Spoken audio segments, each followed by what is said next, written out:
Hey, listen, man, you walk in front of the camera and not edit it out, all right?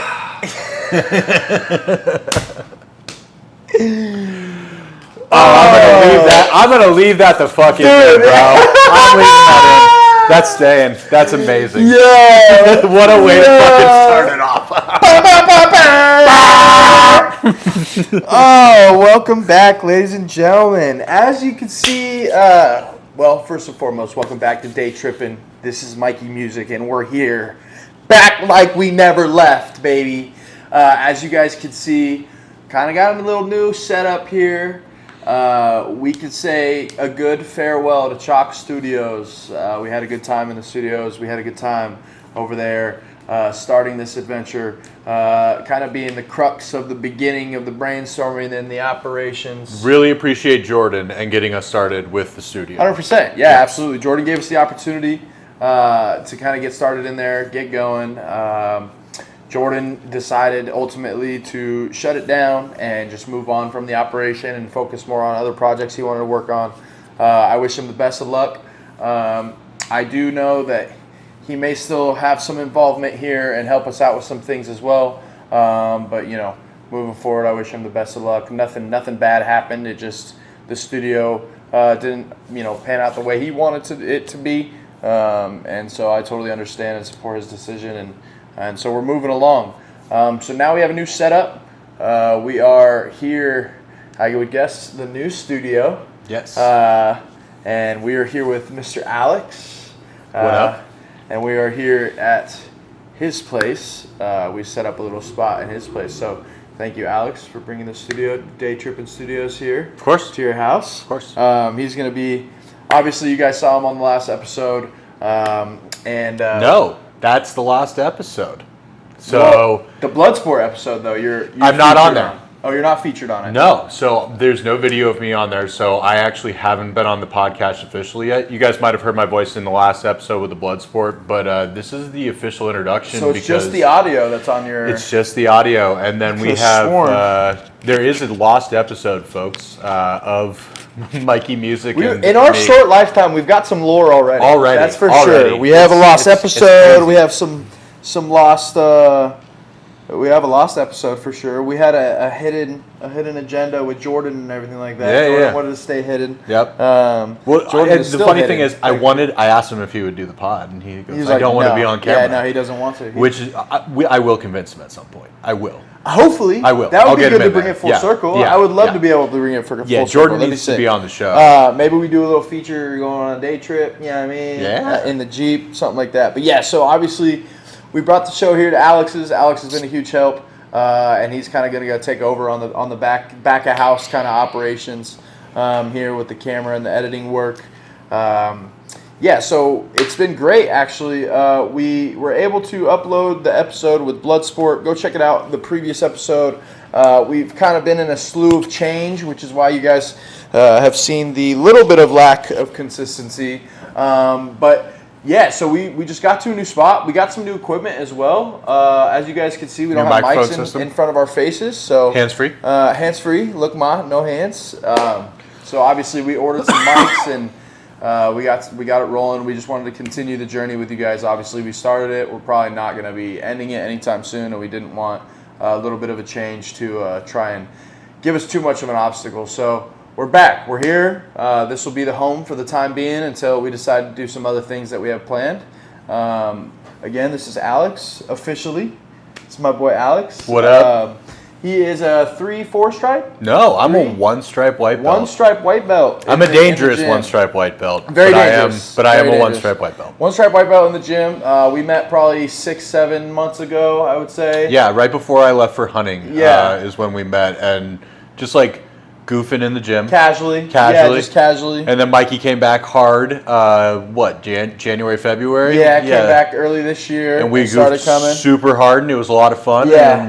And that's kind of since we've kind of grown our relationship, probably say over the last 4 or 5 months. Yeah, dude. And honestly, like, one of my favorite people to roll with in the gym. I appreciate that, because you're one of my favorite people, too. You're the perfect, I'm nobody's perfect partner, but you're the perfect partner for me in the sense that we know when we want to go, and we know when we just want to chill. Well, I'm also not trying to hurt anybody in the gym ever. Of course. Which is yes. not the way that most people at our gym roll. Well, because we're very competitive driven at the gym. And honestly, love that. Yeah. Bunch of killers. Same. But like the way that I do, it's not the way that everybody else does it. And we do it the same way. And that's why I'm still a one-stripe white belt. Right. Because I refuse to get aggressive and try and hurt somebody. And that's why it's taken me 3 years to get my blue belt. Right. And I'm probably on that same trajectory. Right. When I killed the deer this year for the first time, I was like, oh, the next goal is blue belt this year. Yeah. And the reality is I'm not going to get my blue belt this year.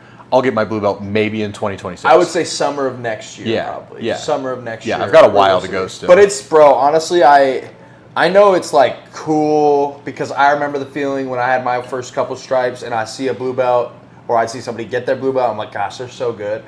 I do not feel that way. Like I don't feel like I'm good in jiu-jitsu. Well, like, and the thing is, like, when you're going against guys like Ricardo and Izzy and Jordan that are all 3 and 4 stripe white belts, you're like, oh, this guy's 100 pounds less than me, can kick my ass. Right. Like, of course I'm not there. Right. And I'm pretty honest with everybody in the gym. Like, I'm a one stripe white belt, and rightfully so. Right. But I'm 250 pounds, so Right. like, it's a different thing. Right. Yeah. And you know leverage. Like we roll together. You Yeah. know you know the basic concept of leverage. Well, that's my whole game. Right. Because when I got to the gym, I was 300 pounds, and I Right. was completely out of shape, and I was just trying to survive on bottom. 100%. So, like, just flipping people off of me has become like The 90%. life It's of the a white lifeblood belt. of what I'm doing right now. The life of a white belt. But I saw a post back in the day. It was like, white belts, you learn how to survive. Blue belts, you learn a few techniques. Purple belts, you actually put those techniques to use. Brown belts, you learn how to tap people. And then black belt, you just learn, okay, this is the start of jiu-jitsu. Yeah. Like, you finally learned everything you need to learn. Now there's so much more. Right. Like, Dude, when I watched him, like, he was going against Jahi yesterday, and I was watching, dude, great rounds. oh, yeah. Great rounds. Well, And Jahi's Tim- a fucking freak athlete. Yeah, and also Freak. only a blue belt. Yeah, and but yeah. crazy. Yeah. And like Tim just makes it look so Easy. yeah, and Jahi destroys me Yeah. every time. Yeah. I went against Jahi's Jaime. way stronger for his size, too. Oh yeah, and then I went against Jaime. And then after. Jaime just, that's not fun. No. Well, here's the thing. With me being as big as I am, it's hard to find people that'll roll against me. Right. True. So like Izzy wasn't rolling yesterday. He's like one of the like smaller guys that I'll like roll with. Alex Ferrari always is Yeah. up for a roll with Yeah, the big guys, yeah. but he also is picking on a whole bunch of people. So like there wasn't a whole bunch of opportunity yesterday. So and I've Jaime heard- was behind. I've by himself. heard some lore about that guy. Alex Ferrari? Yeah. Yeah. I've heard some lore about that guy. So I didn't know who he was until like right before the competition, and I'm like, "Who's this Alex Ferrari guy from our gym?" Yeah. And they're like, "You don't know who Alex Ferrari is?" Yeah. And I'm like, "No." So like one day when I was in room 2, it's before we transitioned to the new gym, he shows up and I see him put his belt on. I'm like, "Oh, that's Alex Ferrari," because it says it on his belt, and I'm like, "Oh, who the hell is this guy?" And he's like $120. Walks right up to me and he's like, "I'd like to fight you." And I'm like, "Okay." Yeah. Like, what are we doing Yeah. here? And he is ferocious. Yeah. Yeah. Yeah, he's quite the character. Yeah. No doubt. Yeah. But he's a lot of fun to roll with, man. I like him. I haven't got my hands on him yet. I've heard a lot about him. The I've next heard a time you're lot there about and him. he's there, you should roll with him. He's fun. Because he's a scrappy little white belt. Yeah. But he's old. So, like, instead of, like, Bebo, like, movement, you get, like, half of that. Like, think of, like, if Rick was less athletic and a white belt. Okay. That's Alex. And Alex is probably, he will get his blue belt before I do. He will.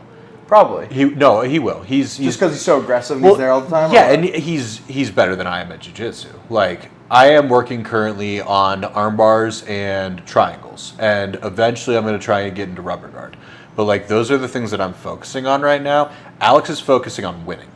And the guys who focus on winning get their belts faster. Yeah, that's true. I'm not interested in winning. I'm Yeah. interested, because, like, when I was a kid, like, I was always the biggest guy, and, like, winning is, like, cool and, like, fun, but, like, I don't really care about it. Yeah. Because, like, when I would play sports with, like, my siblings and my, like, friends back home, I was fucking a foot taller than everybody Right, else and, like, right. 100 pounds heavier. So, Right. like, I won. Yeah. And, like, I got enough of that when I was a kid that, like, nowadays I don't really care. Right. It's just a matter of, like, I want a friend group. and the gym provides that. And you want to learn. Well, I also want to be healthy. And like when I got to the gym, I was smoking. I had just finished smoking cigarettes. I literally quit like the month that That's I joined that the Levy gym. life, baby. Yeah, baby. Yeah, baby. Working in the outdoors on the forklifts. Yeah, exactly. Yeah. So like when I got into jiu-jitsu, it was mostly like I want to be healthier and I want to like live a happier life, and like jiu-jitsu fucking destroys who you were. Oh yeah. And makes a whole new person. Builds you right back up. Yeah, it's amazing. Yeah. So like it's been the biggest like blessing that I never knew I was going to walk into. Like when I walked into the gym the first time, I was shaking. I was talking to Mariah and Tim, and I was like visibly shaking because I was so nervous. And I'm like, I walked in and I paid for the membership. I didn't even ask any questions. That's like, crazy. I think I want to do jiu-jitsu. And they were like, okay. And then they showed me the schedule, and I'm like, here's my credit card. And I literally handed her my card, and she ran it, and I'm like, I'll be back. And I left the gym, and I didn't do class. And like, that's hilarious. I think I waited a week, and I only went like once every week for the first like 2 or 3 months, and then like I did 2 days a week like for the like next 3 months, and then I got into hunting season. Yep. Backed out. When I came back, because of the jiu-jitsu that I had done, and then the rucking through the mountains with my backpack and my bow and everything. Lost like 40, 50 pounds? I lost like 40 pounds. Yeah. So when I came back, I started doing it like 4 or 5 days a week. Yeah. And it's such a difference. Like I've made more progress in the last 3 months than I made in the last year doing it before. Probably. That. Yeah. Yeah, I had a similar kind of growth spurt in jiu-jitsu where, so I had been doing jiu-jitsu probably for a year, maybe close to, maybe 8 months when I had met my lady. And then we were dating for about like 8 months, and then we had split up the first time. After we split up, so I'd probably been doing jiu-jitsu for about a year and a half at that point. I started that from the day we split up for 6 months straight. I ran 3.5 miles at least 5 days a week. Damn. And went to jiu-jitsu. Like, how heavy were you before you started this? I got up to like 280. Yeah. So I was probably like 275, 280. Damn. Because I remember I signed up for a tournament, and it was like in like 4 or 5 months down the line. Signed up for a tournament, and I said I'm gonna run because I had to make weight at 222. So I ran. I literally have it on my phone still on my Adidas running app. Let's see how much I ran. Give me 1 second, chat. I was 285 pounds, and I just decided to enroll in the tournament at Well, 222. I was heartbroken, and I literally was like, "Okay, it's like there's nothing else to do, and I'm not gonna go be, horrible to myself after this breakup. I'm gonna just bury myself into something." But that's awesome that you went that route. Yeah, and I was like, I literally go. I thought in my brain, I go, "What's the hardest thing that I never want to do? Run." Do you mind jiu-jitsu? But same. Like I was like, okay, well I'm gonna do both now. Like there was nights I remember where I'd go do a no gi or a gi class because it was gi first. Do a gi class, a no gi class, then go home and run 3.5 miles. The other thing I found is that the more I spend on what I'm like working out on, the more I like hold myself accountable to going. For sure. Because I just got rid of my EOS membership, and I got a membership at Lifetime. And you're going to Lifetime more. Oh, every day. Yeah. And then like the reason that I did it was one, EOS broke my lock on my fucking locker while my stuff was in it. Not cool. I remember you saying that. Yeah, I remember you saying that. But the other thing is like I want to be benching, squatting, and deadlifting more, and like I was doing a little bit of that while I was at EOS, but I wanted to like get real into it, and the Lifetime setup for that is like not only perfect, but like when you spend that much money on it, you just make yourself go. 1,000%. Because like the jiu-jitsu yesterday, I got home from work, and actually I didn't even get home from work. I worked here, and then I was sitting here, and I'm like, I don't want to go to jiu-jitsu. My legs hurt, my back hurts. I've been thinking all day. I've gotten yelled at all day, but I'm gonna go anyway. Yep. And I went, and I was like, I'm not gonna roll, and I was like, I'm just here to stretch. And then literally like 6 o'clock rolled around, and I put my gi on. And I got over and I started stretching on the mats. And I stretched for an hour before, and I literally wasn't ready for class still. And I was still exhausted, and I got my ass kicked. You showed up and you rolled though. Yeah, and I only got tapped twice. Jaime got me in a smother. Yep. The mother's milk. And then somebody else who was really good got me. So check this out. Let's see. Going back to my story. So I know this for a fact. We broke up mid-March. So the first day I ran was March 22nd, 2023. How many miles? 3.18. At 285. At 285. It took me 50 minutes. When was the last time you had run before this? Oh, I told you. I hated running. I don't like running. So when? 10 years? Maybe? Yeah. Yeah. That's high school conditioning? That's the same thing with College me in squatting and deadlifting. Right. Like I hated that shit in high school, and I'm like, I'm never doing that again. And now I'm like, I have to fucking do that shit. So I picked it up March 22nd, 3.18 miles. Wait. How many days was that after the first one? I'm starting from the first day. No. But like you said that you did that 3 miles the first day. How many days until the next run? The next day. 3.28 miles. Oh my God. Did you give yourself shin splints? I don't know, but I remember being so emotional that I could have ran 50 miles. You were so miserable it didn't fucking matter. I could have ran 50 miles. Isn't it amazing how your emotions will do that to you? Well, and just what you can deal with in your brain and not realize what's going on. Like Cam Hanes was on Rogan the other week, and he was talking about the woman that he trains that runs these ultra marathons. Yeah. And she doesn't think about running while she runs. She thinks about carving a cave with a chisel. And like that's her like where she escapes to. She's not even like focusing on. That's genius. Well, also like crazy as fuck. That's also like psychotic. It's psychotic, yeah, psychotic but amazing as hell. And sure. like the way that the brain works like that, it's an incredible thing. So to make a long story short. No. Make a long story long. Okay, we can do that. So March 22nd, first day of running, 3.18. March 23rd, second day of running, 3.28. Nice. I took 4 days off and went on March 27th and ran 2.3. March 28th, 3.2. March 30th, 3.2. March 31st, 3.2. Fuck. So from March 22nd till the end of March, which is 9 days, I ran 6 times and ran a total of 18.56 miles. Damn. And then April came. And I said, okay, I got my, 9 trials in. It's time to hit the gas pedal.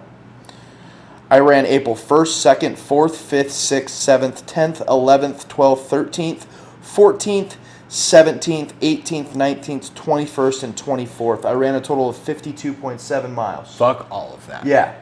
52.7 miles. What year was this? 2023. Okay.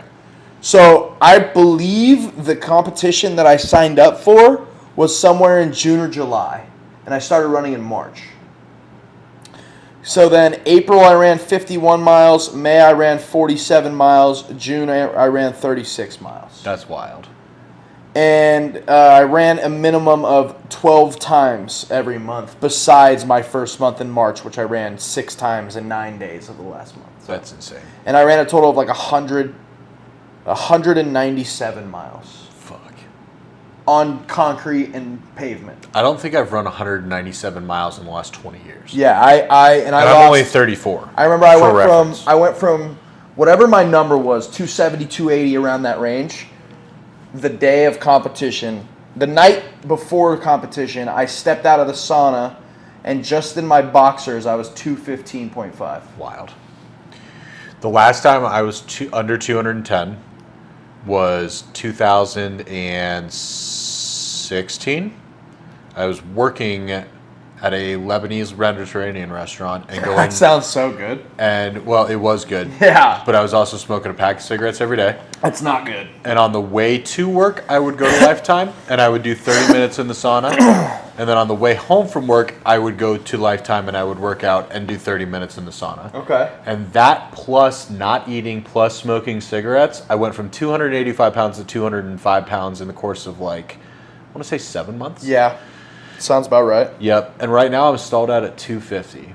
But I'm kind of happy about it because I'm putting on enough muscle that I'm gaining weight, but my fat content's still going down. And I think I'm going to have abs by July. And I'm super stoked. That's dope. Having abs at 240, that's pretty dope. I've also never had abs in my life. Yeah. So same, brother. yeah, dude, but I've been pretty skinny a couple of times, and like I just have Just never had abs? Well, I just didn't have like the core strength for it, and now that it like with jits, you don't have an option. You don't have an option. Yeah, your core has to be your core so has to be incredibly engaged strong. all the time. That's no doubt. Speaking of jits, yeah. when was the last time you were at the gym? The last time you saw me, which was last week, So Thursday or Friday? probably. Sean was there, right? Yes. So he's been there every night. Good. Every fucking night. He Good. looks sharp. Good. But yeah, that's good. I mean, he's locked in. So Yeah, dude, and the way that Tim's putting on that thing where like the body vest, dude, and Sean hits him so hard. Yeah, dude, it's the so teeps, crazy. The teeps. Imagine taking one of his teeps. No. Well, here's the thing. Right. I would love to spar with Sean. I would love. Just to. So yeah, like it would just like he's a lot smaller than me. Yeah. And I'm sure he hits like a fucking truck. But like, I could take it because I'm a bigger guy. Right. And I have enough fluff that like I'd be like, ooh. Yeah. But it would still be like, yeah. And yeah, I You think just it would want to feel it, is what you're saying. Yeah, I think it would be exciting, dude. Yeah. I would need to have a mouth guard. I hear what you're saying. But I think it'd be fun to go a round or two with Sean, in a playful way. He said a round or two. Well, I don't think I would last past the second round. Yeah, I don't even think I could go 1 5-minute round. Well, I think I could like, unless he uses jujitsu. Because he's a brown belt. So if the second he like took my leg, I'd be like, all right, this is over. Yeah. But if Sean was just hitting me, if Sean was just hitting me, I think I could take. You were just punching bag. Yeah. I think I could take 5 minutes of it, maybe 6, and then literally he'd probably hit me in the chin. My neck would snap that way, and I'd be done. But yeah, I'm super looking forward to the Sean fight. Speaking, it's funny that you brought up that night the last time I was in there. So I went up to because I love their dynamic. I'm also a huge fan of Tim. Like aside from Suge and all the great circus that Suge is. Yeah, because it is a circus. Yeah, it's a circus for sure, but it's great. I love it, and it's the Sugar Show, and it's he's a great fighter and all that. But I'm a fan of Tim in the sense of too, like I respect Tim because he's got to navigate the circus essentially. Well, not only that, so Tim is navigating the circus, steering Sean through said circus. Prepping the Lamborghini. Yep. Prepping the Lamborghini. Yep. Yeah. And then on top of that, he's developing these young men in the gym. Right. Which is an incredible thing. Right. So I went up to him that night, and he was sitting. Suge was doing his cool down, his little shadow boxing cool down. Tim was sitting in one of the corners, and I walk up outside the cage and I go, "Hey, coach, how you doing?" He's like, "I'm good. Music, how you doing?" I'm like, "You sleeping all right?" And he goes, he looks at me because he didn't, he knows he knew who I was, but he was watching Suge and he's engaged.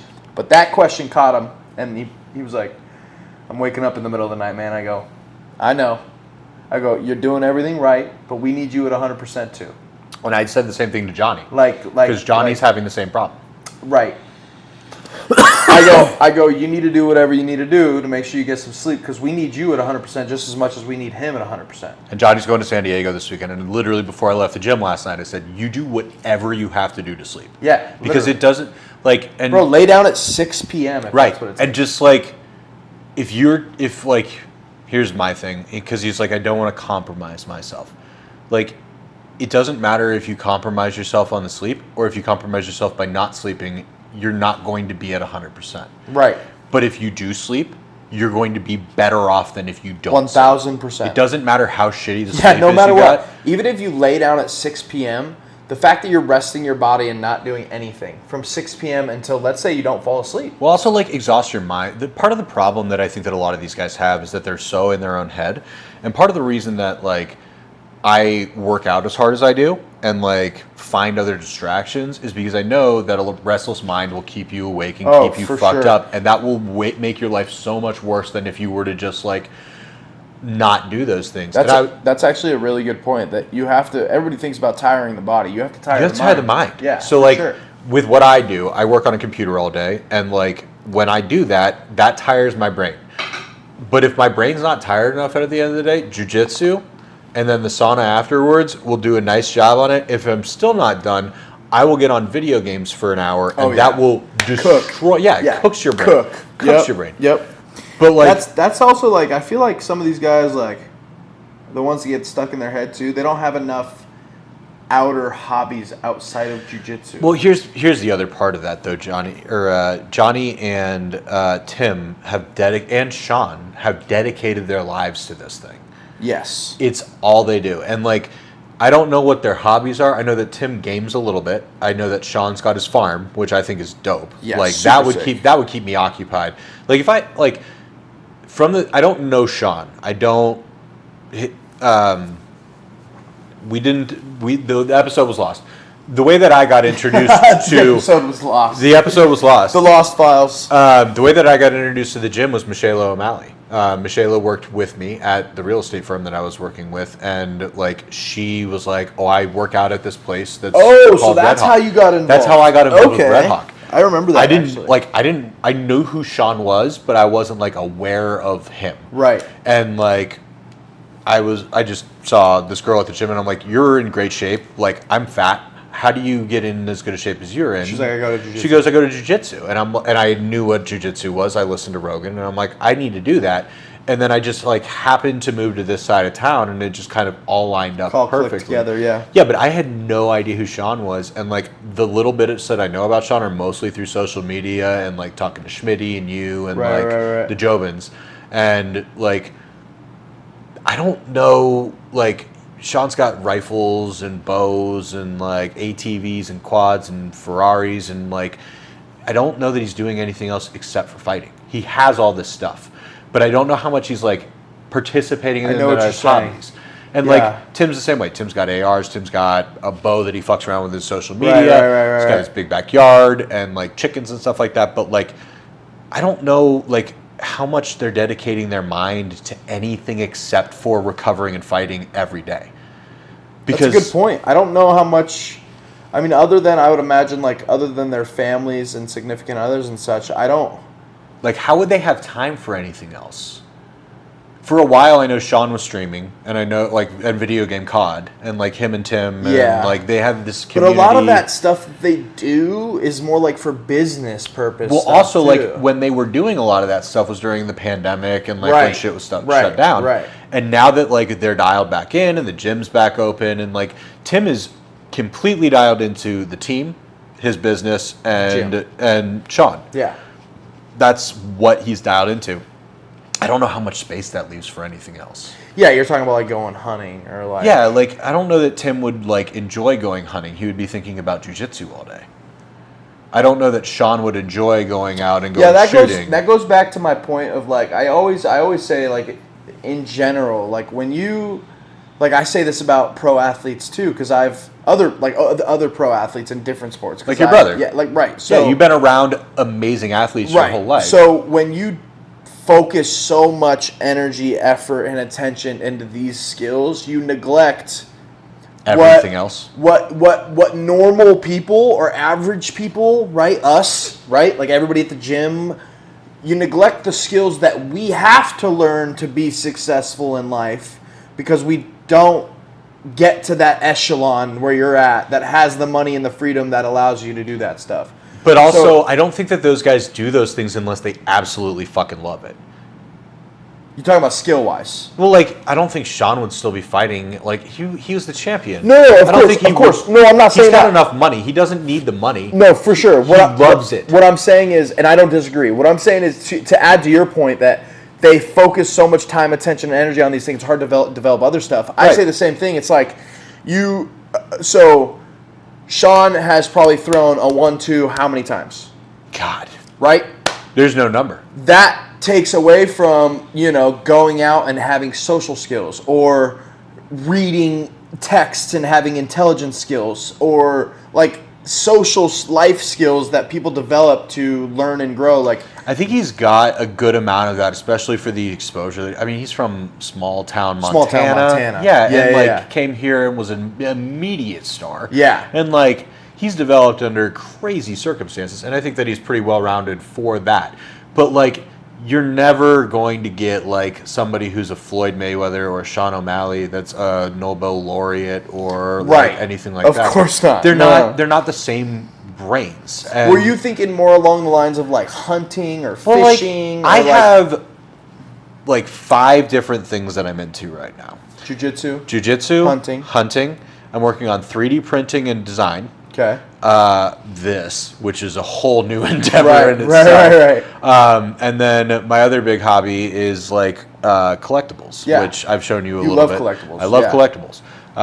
And like I educate myself on those things, and I spend a lot of time doing them. But then I also like play video games and like go and like we'll go fishing and like go hunting. Yeah, I take road trips and go hiking and stuff like that.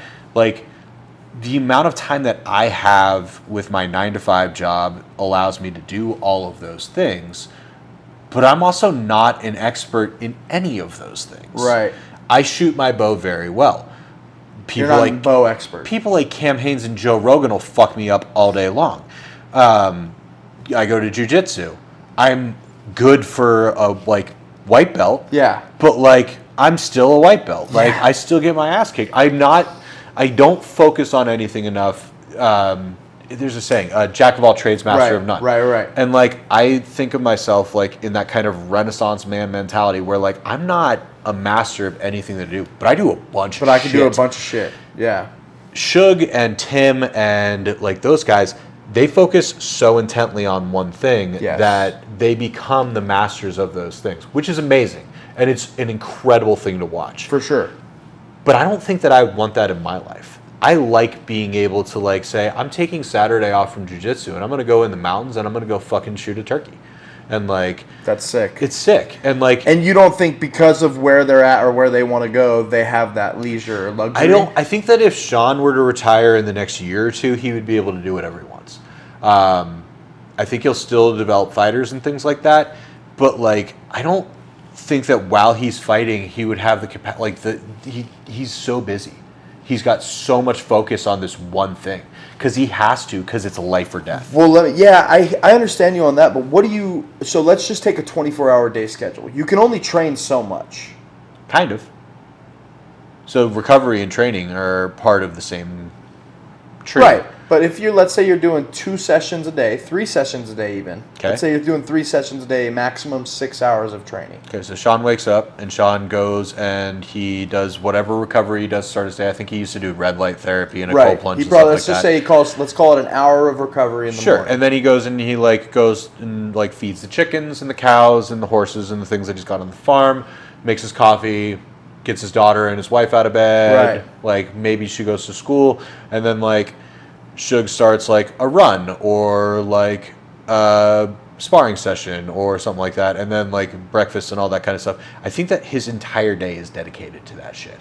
He goes from that training session 1,000%. into food into the next. No, yeah, you're not wrong about that. His entire day is structured around training. And I think that when he's got to fight, every single day is like that. There's no rest days. There's no off days. And there might be rest days, but it's still recovery. And the things that you can do like that, shooting a bow is not active recovery. It's strenuous. It hurts your back. Right. And if you're going to do it and you're going to do it correctly, you're going to do it a bunch. And if you're shooting 80 to 100 arrows, you're not recovering. You're active. Yeah. And you're only strengthening one side, which is a problem. Right. And then you're putting unnecessary stress on your back, which you can't do because you've got a fight coming up. So right. These are things that are eliminated from the potential. Well, that's why you see him doing stuff like poker, or you see him doing stuff low stress, low stress hobbies. Low stress, for sure. Yeah. And I think that the poker thing was really awesome. I don't know that they're still doing it. I think they are. Okay, I hope that they are. Yeah, they still play. I don't follow. I was just at the casino this past weekend with some coworkers, and I saw Warlike as I was leaving. He walked in. It's so funny that he moved back. He was in Canada for a minute, right? Well, he lived in Canada. He's Canadian. From Canada. He's from Canada. But Sean brought him down years ago, right? Yeah, I mean, he's brought him down a multitude of times. He was in Boston with us, but yeah, he came down officially to live out here. And then, which is dope. I like war. Yeah, and I think Shug's got him on some sort of work visa, and then they're working on trying to get him.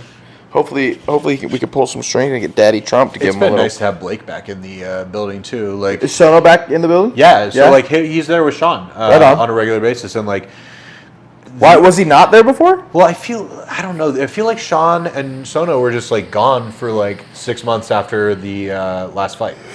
Yeah, I know they were in Japan for a minute. They did that, and then I think they did a decent amount of travel, but I don't think that they were Sono was in the gi for a minute last year, and I really liked training with him, and he just disappeared from the I don't know if he likes training very much, to be honest. Well, yeah, I don't think Schmitty does either. And like, that's the thing. It's like you don't need to be a jiu-jitsu guy to be part of the group. No, you don't. But like, it does help, and like, for sure, it is more fun when you can roll. Like, I would kill to roll with Schmitty. I would fucking kill to roll with Schmitty in a gi. And I don't think it'll ever happen. Schmitty doesn't understand how good he could be. Oh, dude. Well, he would be a monster. He's a freak of nature size-wise. Yeah, well, he's my size. Yeah. And there's nobody else in the gym that's really my size. Right. So it would be really nice if he would roll. But I think that he got burnt out early on something when he was not in the shape to be doing it. And I think that's part of the problem. Well, I also think that he has ear problems in the hearing? sense. Or like outside ears? No, like he's had surgery after surgery after surgery on his inner ear, so he doesn't want it to rupture or whatever. And that makes sense. I'm like, bro, if you were to tell your training partner, if you were to tell us, it's not like we're gonna put you in head and arms. Well, also like you can wear those things. You can wear headgear, dog. Like, so I think it's just he's nervous. Well, I think that, which I understand. Yeah, but it's not just nervous. Like, rolling as a big guy sucks, especially like being that big and having like small guys submit you. Yeah, you feel like you're gonna fucking die, bro. Well, yeah, and like especially like guys that are like much smaller than you, it's a real confidence killer. Oh yeah. Like when you first start, like jiu-jitsu is one of the more humbling things that I've ever done. It's a good thing I got a lot of that shit. Oh yeah. It's a good thing I got a lot of that shit because a lot of that shit gets taken away when you're rolling on the mats. Well, no doubt. And it was funny because like before I got started, where did you put my vape charging it? It's literally right next to you. Dude, this guy. Hey, yo, shout out Alex, for real. Production, baby. Production crew's crazy. Production crew, the new crew is crazy. Details, buddy. You gotta have the details. Appreciate that. I moved the lightsaber up before we started filming. Bro. Check this out, guys. How sick. A freaking official lightsaber right above my freaking noggin. Dude, we got weapons in the fucking frame. Yeah, we do. Yeah. Come find us, chat. Yep. Have a lightsaber battle. But yeah, man, I think that Schmitty got into it at the wrong time. And I think that if you were to get into it now, it'd be amazing. I also haven't seen Schmitty in a minute, and I'm looking forward to seeing him again when he gets back. He just got back yesterday. Did he? Yeah. We need to have him on here. I'm already working on it. All right, good. Because I love Schmitty. He's I'm one of my working on him, JoJo, Chris Cub. So I talked to JoJo. When you tell people that you're coming to do a podcast, you have to tell them that it's at somebody's house. Because like JoJo didn't know that he was coming to like my apartment. Oh, really? Yeah. I thought I explained to him that we were going to Alex's. I don't know. He probably thought a different Alex or something like that, but like he didn't know that he was coming to my apartment. Oh. So like, just when we do those, when you invite people, just be like, it's at Alex's apartment. Perfect. Yeah. Yeah, that's easy. I low-key thought I said that. It's all good. I saw him last night at the gym. He's JoJo's teaching a class with Tommy Guns. What class? Are they teaching beginners? MMA? Yeah, they were teaching beginner, and I don't know if Jay just took the night off or what. Probably. But Two Guns and JoJo were coaching. That's sick, dude. Good for those guys. Also, like the kids that were in that class, like lucky them. Oh, yeah. What?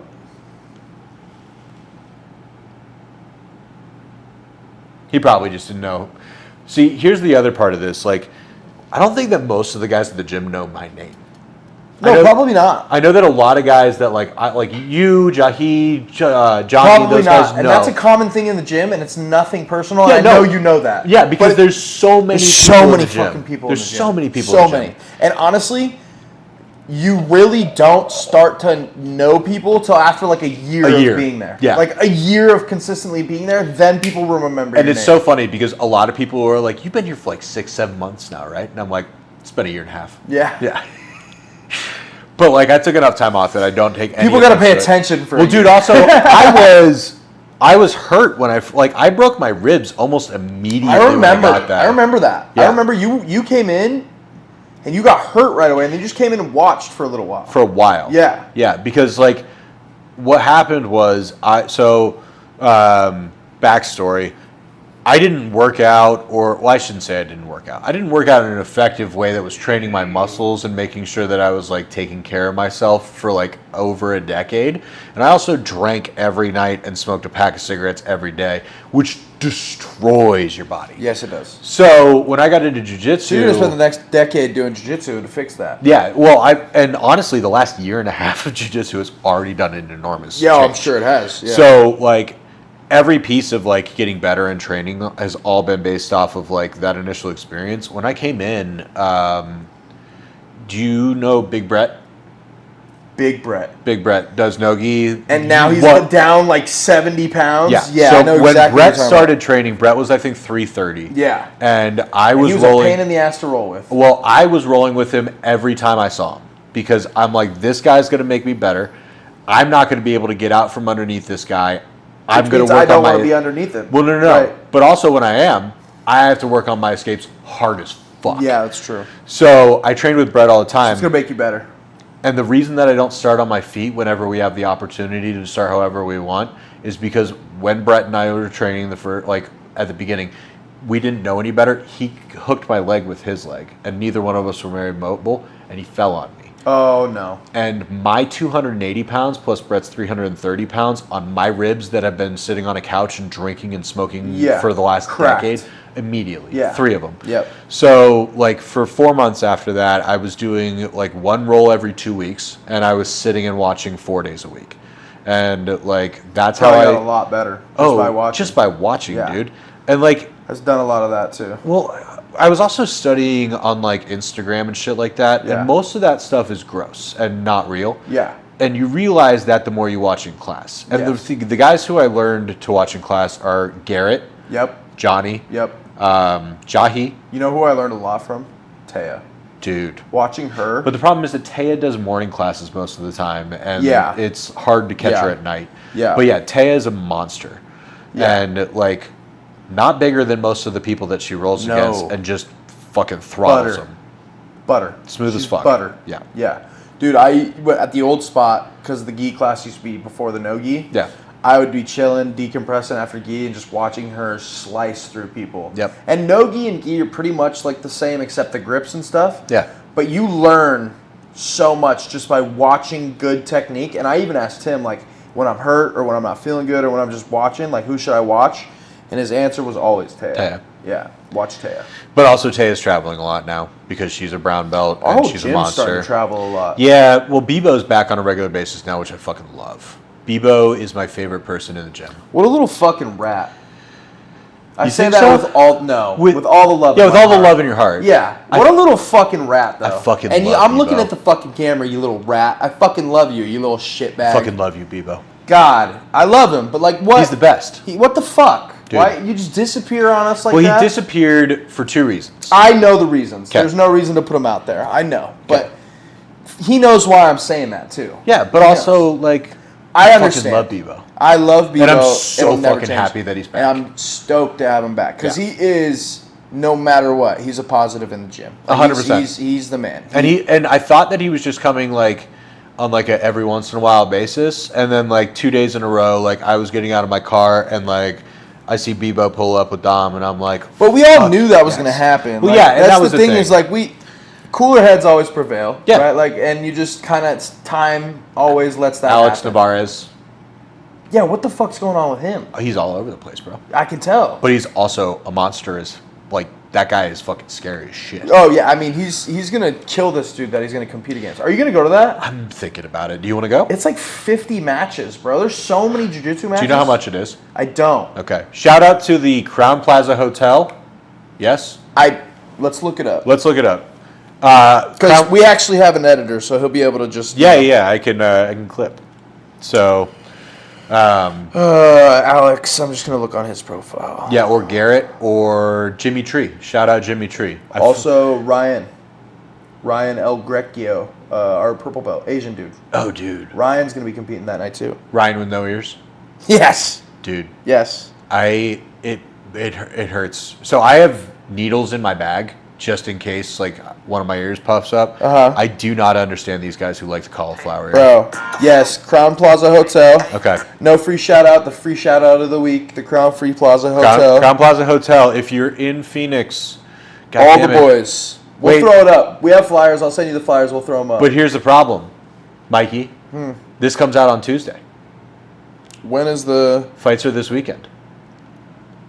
Well, the boys, just a recap of that event. We all got dubs. All the boys All the boys, skim past that. We all Redhawk boys fucking killed it. Here's what we'll do. We'll just throw up the. Well, hold on. Here's the thing. It doesn't matter. Yeah, it doesn't matter either because this is for us. Yeah, you're right. And regardless, well, the boys are going to get dubs regardless. The boys are going out this weekend. Yeah, and I kind of want to go. I kind of want to go too. Okay. What's Do you know what time it starts? Yeah, it starts at early. It's like 3:30 is the first fight. Okay. But we don't have a guy fighting until. Jesus, hold on. I need to see Jimmy Tree. I need to see Jack. I need to see... Jack's performing? Yeah. Big Jack? Yeah. Big Nogi Jack. Okay. So I didn't see anybody from that side. I think Isaac's competing, maybe. 3-stripe white belt, Isaac. I rolled with him yesterday. He's a fucking monster. Okay, so I see Garrett. I see Alex. I see Ryan. Hey, Mikey. Huh? Do me a favor and mute that. Because your mic's picking it all up. Yeah. That's my fault. You're good. So Alex, Garrett. Yo, Keith Krikorian's competing now. I don't know if you know who that is, but he's a high-level black belt. No. Super dope. Here's another disclaimer for the listeners, since they didn't get to see the first episode with me. I don't know shit about MMA. Or jiu-jitsu. But that's okay, because neither do I. Oh, I can say this on camera because this isn't going to come out until next week.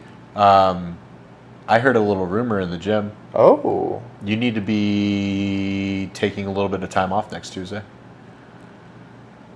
Next Tuesday? We might be having Demetrius Johnson in the building. Oh, that's probably going to happen. Like night classes? I'm saying his name right. Correct? Yes. Yeah. DJ? Yeah. The GOAT? Yeah. One of the GOATs? Mighty the flyweight boy. GOAT. Yeah, Mighty Mouse. Yeah. That's fire. Yeah, Johnny accidentally said it in front of me yesterday, and I told Jahi Bro, before I left yesterday. we had Izzy in the gym, dog. I know, but nobody knew about that. Right. I found out. Is he coming to night class? I think so. I think he's coming to spar with Sean at the night. I know, dude. God, it makes me want to take PTO again. I know, that's what I'm saying. You need to do it. And again, so anyways, shout out Johnny for the tip. Yeah, shout out Johnny, our favorite professor. Garrett is at 722, and Garrett is grappling against a UFC fighter. Is he really? Yes, dude. I bet he beats him. And he's a purple belt, I believe. His name's Jose Delgado, and he folks, he's from the lab.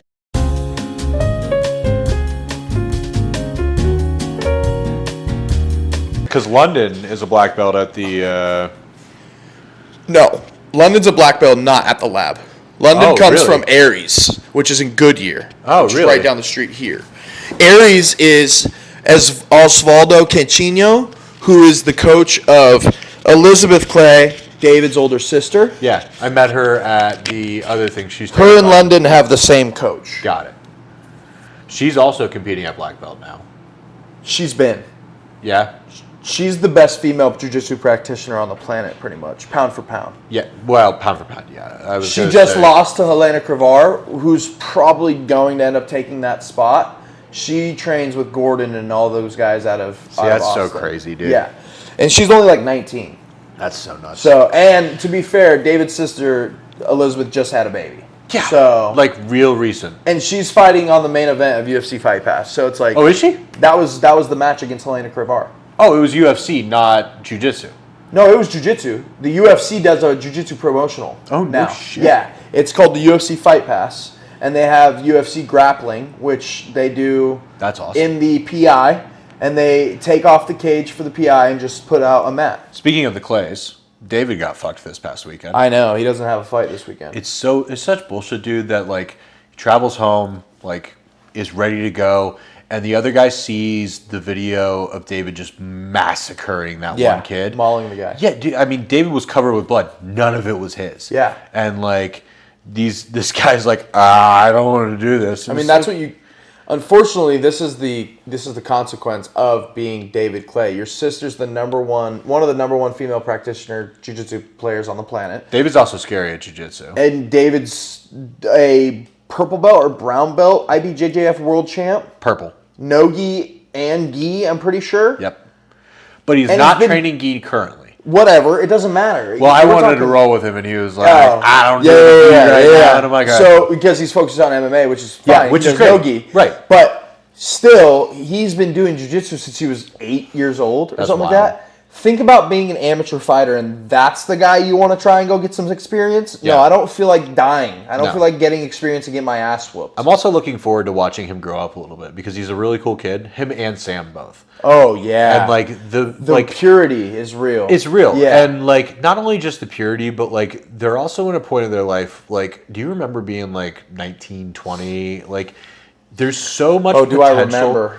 Oh, do I remember? I wish I could go back, boy. Well, that's one of the topics I wanted to talk about actually was like what shit that was better when we were kids because like there's so much of it. Oh, yeah. And like one of the things that's going to be cool is like to watch David evolve over the next few years and like become a man because right now he's still a kid. Yes. Like I love him to death and he's a great guy. And think how fucking strong he is as a kid. Yeah. Well, I haven't gotten to fight against him, Oh, but I've dude. watched him fight against other people and it's crazy to Yeah, watch. he's a monster. He's sunning Yeah. people. He's sunning grown men. And I'm also looking forward to like when Sam gets a little bit stronger. Because Sam and I think are Sam's gonna, a baby. Well, I think that Sam and I are going to be able to have really good conversations because For like sure. I'm like just enough on the spectrum that like him and I are going to like click real well.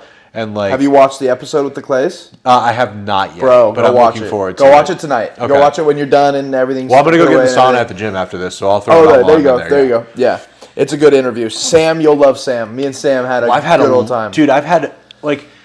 Here's the other part of it is like I've been talking to those guys in the gym for like since I got back from hunting, which was early January or mid January. Like those guys, like every time I see them, I talk to them, They're say the what's best. up, and they're great kids. They're great human kids. beings. They're whole family, really. Oh yeah, and I gotta Elizabeth's meet the his. same. I gotta meet her. And his mom is the sweetest. She is incredible. The sweetest person. lady. You want to know something crazy? She's a world kickboxing champion. No way, Yes. dude. Yes, that lady It's so funny. is a like, world kickbox or some world martial art champion that was striking. I'm almost positive. If you ask David, he's like, yeah, she was sick in her That's day, so crazy. which is insane. Because I asked her Well, I one think day, that I was like, Casey's going to be the same way. Like when Casey's like a mom in like 10 years from now, like when she's not fighting anymore and stuff like that. talking about Courtney. No, Casey. Casey, Am I cast iron Casey? Courtney. Is it Courtney? It's Coach Courtney. Her last name's Casey. Oh, Courtney Cast Casey. Iron Casey is her. That's the intro, her nickname into her last time. Why is it not close? Aren't they married? They might not be married. I don't know, but it's 1,000%. It's Courtney Casey. Sorry, Coach. It's okay. I fucked it up. I always call her Coach anyway. Yeah. So it's all good. I But always. yeah. Well, the funny thing is, the last time I saw her was You're talking about at- Jakar and Knight and Correct. King. Yeah. Like Casey's not somebody that, or Courtney. Yeah, Sorry, yeah, is yeah. not somebody that you would think could fuck you up, but she would murder you. Murder you. even and I watched and, her and, fights, and, dude. And even she's not in fighting shape right now. I think she's working her way back to fighting shape right now. also just had a She baby. just had a baby, Yeah. right? Even then, now in the shape she's in, Terrifying. would whoop any grown man who could not fight. I was fighting Jahi Anyone. She on would whoop their ass. belt promotion night. Yeah. And like they were sitting on the wall, and we were like literally like 3 feet away. Yeah. And Jahi had me, and I'm like, Coach, I don't know what to do. And she goes, it looks like it. That's the cool thing too. Is she reminds me of my sisters a lot. She's basically a dude. Oh, Like, yeah. She's gonna give you the rough. Oh yeah. And like, Yo, like she's not gonna pull them the punches. MMA guys. Yeah. Much would rather have Jakar run the class. Yeah, than Courtney. her, dude. I've Yeah. watched her run that class. Bro, It sucks. she is a sergeant. She bro. kills She them. does not play. There's No. been so many times which I love. I'm sure they loved having Tommy and JoJo. They're like, oh, we don't yeah, have anything. yeah, bro. Yo, I remember when Dylan first came to the gym. Dylan is a terrifying human being as well. I love Dylan. I love. Well, and also, he's hilarious. shout out Dylan. Fucking And love Dylan. And he's hilarious. But Yeah, dude. yes, he's a terrifying human. yeah, He would train without a shirt on. always. Yeah. Yeah. And Courtney would go, hey, Dylan, put your shirt on. He's like, why? Well, because I fucking said so. I'm your coach. Go put your fucking shirt on. You see everybody else doesn't have a fucking shirt off. Go put your fucking shirt on. Like, that's Dylan she's talking to. And Dylan probably went and put a shirt. Oh, yeah. You bet your ass he went and put his fucking shirt on. Yeah. Dude, and I'm she's sitting there and I'm like, terrifying. I'm like, oh my God, that did not just happen in front of me. And it's so funny, like, how many tough guys would walk into our gym and, like, oh yeah, be like, oh, I could take her, and it'd be like, no, she will she would slap you murder around. She'll you. Nate Diaz you, bro. Like, how about you just relax and leave your ego at the door, my guy? Well, the problem is that, like, a lot of the guys who don't train have an enormous ego. Bro. And it takes about 5 minutes to lose. And well, have you seen the video of Dylan beating up the dude who came in and tried to pick a fight? No. But I would like to. There's a video. I don't know if Dylan still has it on Instagram. There was this. I don't know if he was homeless dude. There's this dude who came into the gym one day on a weekend day. Could have been anybody. Right. My point. So came into the old spot one day on a weekend and was like, next to Plasma. Yes. Okay. Yeah.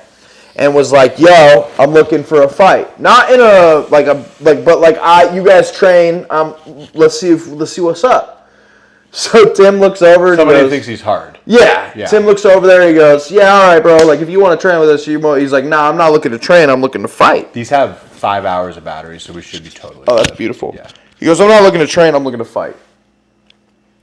And so the story goes, Tim just looks at Dylan and goes, you're up. You want to? And if Dylan's not the perfect human to ask that question to, I don't know who else is. You know what I mean? And Dylan goes, yeah, coach, for sure. Like, all right, get in the octagon. How much bigger was Dill than this guy? I don't want to say that much bigger. That's wild. Like, so this is a big dude. Big black dude. Okay. I would say... Young guy, old guy? Probably mid. Okay. So 30 to 40, I would say. So this is somebody who thinks that he's a hard ass from the streets. Yes. Yeah. And he's probably anywhere from 25 to 40. I know that's a big range. But 25 to 40, over 180 pounds. Okay.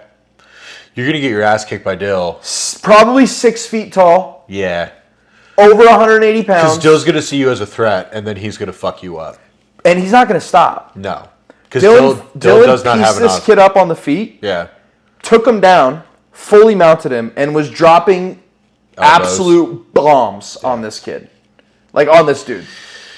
It's tough because yo, knowing what I know about Dill, like, you can't walk into a gym and just say you want to fight somebody, bro. Yeah, that's part of the problem. Like, you can't. And Tim goes, "Hey, Dylan, of all people in the gym." Also, and imagine it's a Saturday sparring day. You've got everybody there. But also, like, imagine if Tim or Sean did it. Oh my God, it would have been so much worse. He'd have been dead. Yeah. Because Tim, I love you, Coach.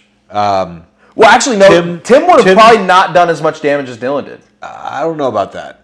I think that Tim has, and again, I love you, Coach. I think that Tim's got a real darkness behind him that he doesn't let out. But if somebody were to actually hit him in the face, like somebody coming off the street would, I think Tim would murder them. I think that Tim is I think he's got the darkest streak in the gym. And he just hides it very, very, very well. I think I can understand what you're saying in the sense. I think when somebody comes in with malicious intent and wants to beat ass, and I don't want to train, I want to fight, I want to fuck you up. I think if that person hits Tim in the face, Tim turns from being a coach into I'm going to kill you. Yeah, because Tim fought. Yeah, that's my point. Yeah, I think that I think that switch flips very quickly for Tim, and that guy is in an enormous amount of trouble in a much shorter amount of time than they are with Dill. And again, I think that Dill is a terrifying person. I also think in the same vein, Coach would have more restraint to hold back that. I think that animal. Yeah, I think that than Dylan would be able to. I think that you're probably right, but I think that Tim would be able to inflict enough damage quickly enough that it wouldn't matter because he wouldn't need to go as far into the darkness. True. He's capable of much, much, much more. Yeah, because he could just literally do anything. Tim could kill any of us. Right. At like, any moment. At any moment. Yeah. Like, with not just one way. Yeah, with a bunch of ways. Any way. Yeah. Like, every way, but any way at the same time. Like, whatever he wants to do, he can do. He was rolling with Coach Mark the other day, who is a black belt. I'm pretty sure he's a black belt, no? 3-time Big Ten champ. Big time champ, yeah. Big Ten wrestling from champ. Ohio State. Yeah, and also he competed at nationals and placed like 5th or 3rd or something and he was in the UFC. Right. So, like, big credentials, and Tim was manhandling him. Like, no problem. And I'm sure that they like are flow rolling and things like that. You know There's what's things I don't crazy? understand, but like Tim was Do dominating you know that the lore whole of role. Tim's career? I don't. I know that. Here's the thing, because like I told you that I was into collecting. We talked about that. When I went and started putting, because I bought all of Drakar's rookie cards. Okay. In the numbered set, except for like 2 cards that I can't find yet. Tim doesn't have any trading cards, but I know he fought in the UFC. No. So he was on the UFC show? I'll tell you the lore. Okay. Because I've seen pictures of him with the gloves in the octagon. Tim fought on Bellator's show that was similar to the UFC's Ultimate Fighter. But that was in Japan or something like that? No. Bellator was not in Japan. I don't think it was in Japan. No. Okay. He won championships in Japan. Yes. Bellator, they were doing that in like arenas. And Tim, I can't remember what happened on that show, but he fought and knocked a dude out on that show. Okay. He was then booked, and he fought on the Ultimate Fighter as like the entry show. So you have to fight, and if you win the fight, then you go into the house. Got it. He was whooping the dude's ass in the first round, and then I think he got caught and broke his jaw in the second round and lost Tim's the fight. jaw? Yes. So I think after that fight, he was out for like 8 months. Yeah. And couldn't fucking speak. He had his shit Jaw wired shut for like 4 months or whatever.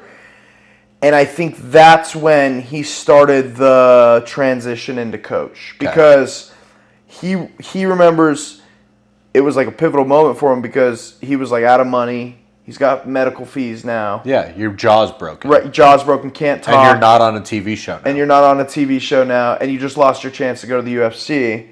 But I truly believe that Tim could have been the real deal 100%. in the UFC because he had a grappling background. Yeah. He wrestled in high school, and that was early in the grappling stuff before like yeah, bro. He was like I'm pretty sure he was like a purple belt under Tanquinho.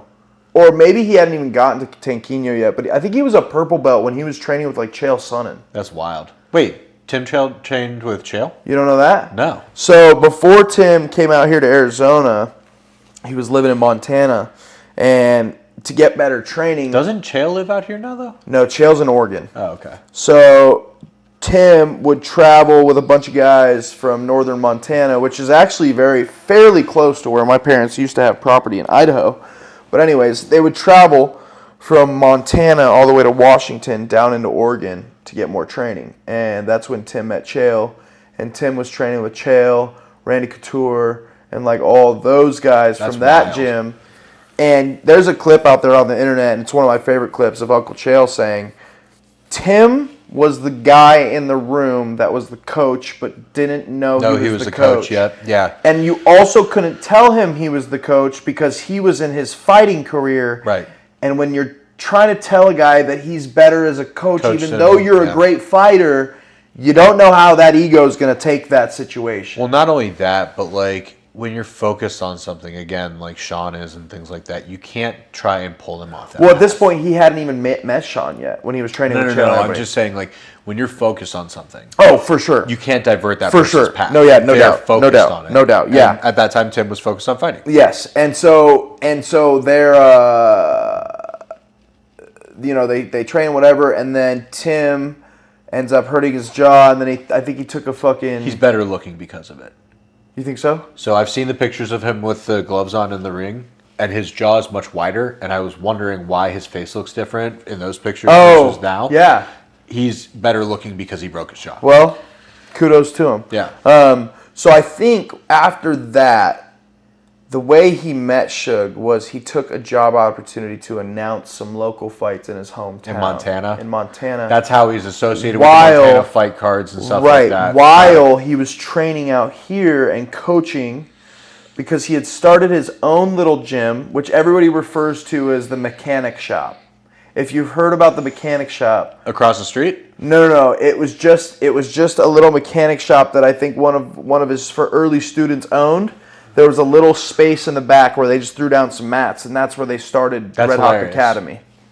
So then Tim was doing that and then still training under Tanquinho over at headquarters at Soul Fighters, and then eventually it became Redhawk Academy, and he took Suge under his wing because he was training with... Because Tanquinho was fighting. Tanquinho had fought Aljo in the UFC. Aljamain Sterling? Yes. Aljamain Sterling's been around that long? Yeah.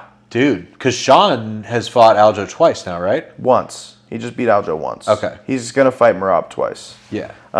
He's going to knock the I fuck out hope of so, Merab. man. I really hope so. He's healthy. He seems healthy, so... Dude, his punches, the sound that they make when they hit that Yeah, mat, bro, yeah. crazy. He cracks, no doubt. But so what happened is that Tim was training out here under Tanquinho. Tanquinho was at the lab. Tim was at the lab. And Tim took a commentating job for a local fight back in the hometown because that's probably where he grew up fighting, right? And Suge was fighting an all-state wrestler and armbarred him. And Nice. Suge didn't even know anything in jiu-jitsu just other than an armbar. And the guy took him From down. watching MMA? You're from like watching MMA That's so and shit. funny. And the guy took him down and Suge armbarred him. And there's a clip somewhere out there too where Tim's like, I was pretty certain Suge was going to lose to this guy. And then the guy took him down like we all expected and Suge armbarred him. And he was like, I asked him if he wanted to come take seriously fighting and come to Arizona and train for a week.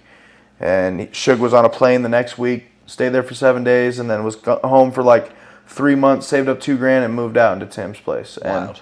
that's how everything started. Well, it's funny, too, because, like, when Sean started, I saw him on The Contender.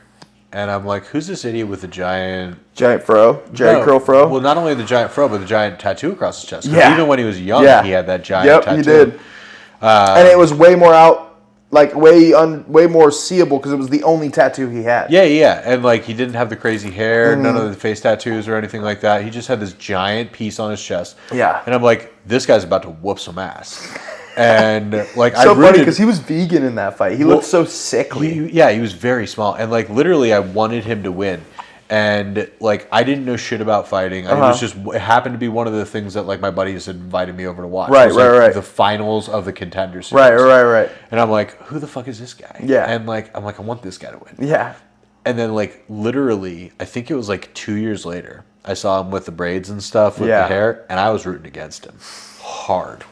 I was like, fuck this guy. Like, who's this clown? He's got face tattoos. He's got all the different color hair with, like, the braids, and he's a white boy from Montana. Yep. And, like, it wasn't until, like, I think right before... Who did he fight before Aljo? Peter Yan. Yeah, when he fought Piotr Jan, like, that's when I started to root for Sean. I'm like, this guy's legit. This guy can fucking mash. Yeah. But at the same time, like, I still, to this day, I'll say I don't know anything about MMA. But, like, at that time, I really, really didn't know anything about MMA. But, like, to watch Sean's story from, like, the curly hair, like, kid to, like, where he's at now has been really, really phenomenal and incredible, man. It's been an awesome thing to watch. And, like, it's cool to be part of the gym and, like, see him in person and, like, get to watch that experience. And, like, it's neat. Yeah, sorry, I had to text a babysitter. You're all good. You're all good. Yeah, no, they're. It's so funny because I have been, I would say, active in the gym. Shit, wow, to think about it. 4 or 5 years. Yeah, I've been there for longer than. Well, How long is Sean? Sean Contender see. was what, 2017? let's see. Let's just look up the fights. Yeah. Let's look up his fights. Yeah. Sugar Sean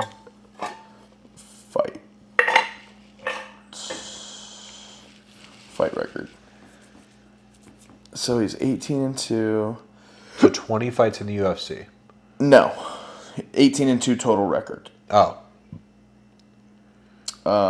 So I've been in the gym confidently since Jose Quinones, Okay.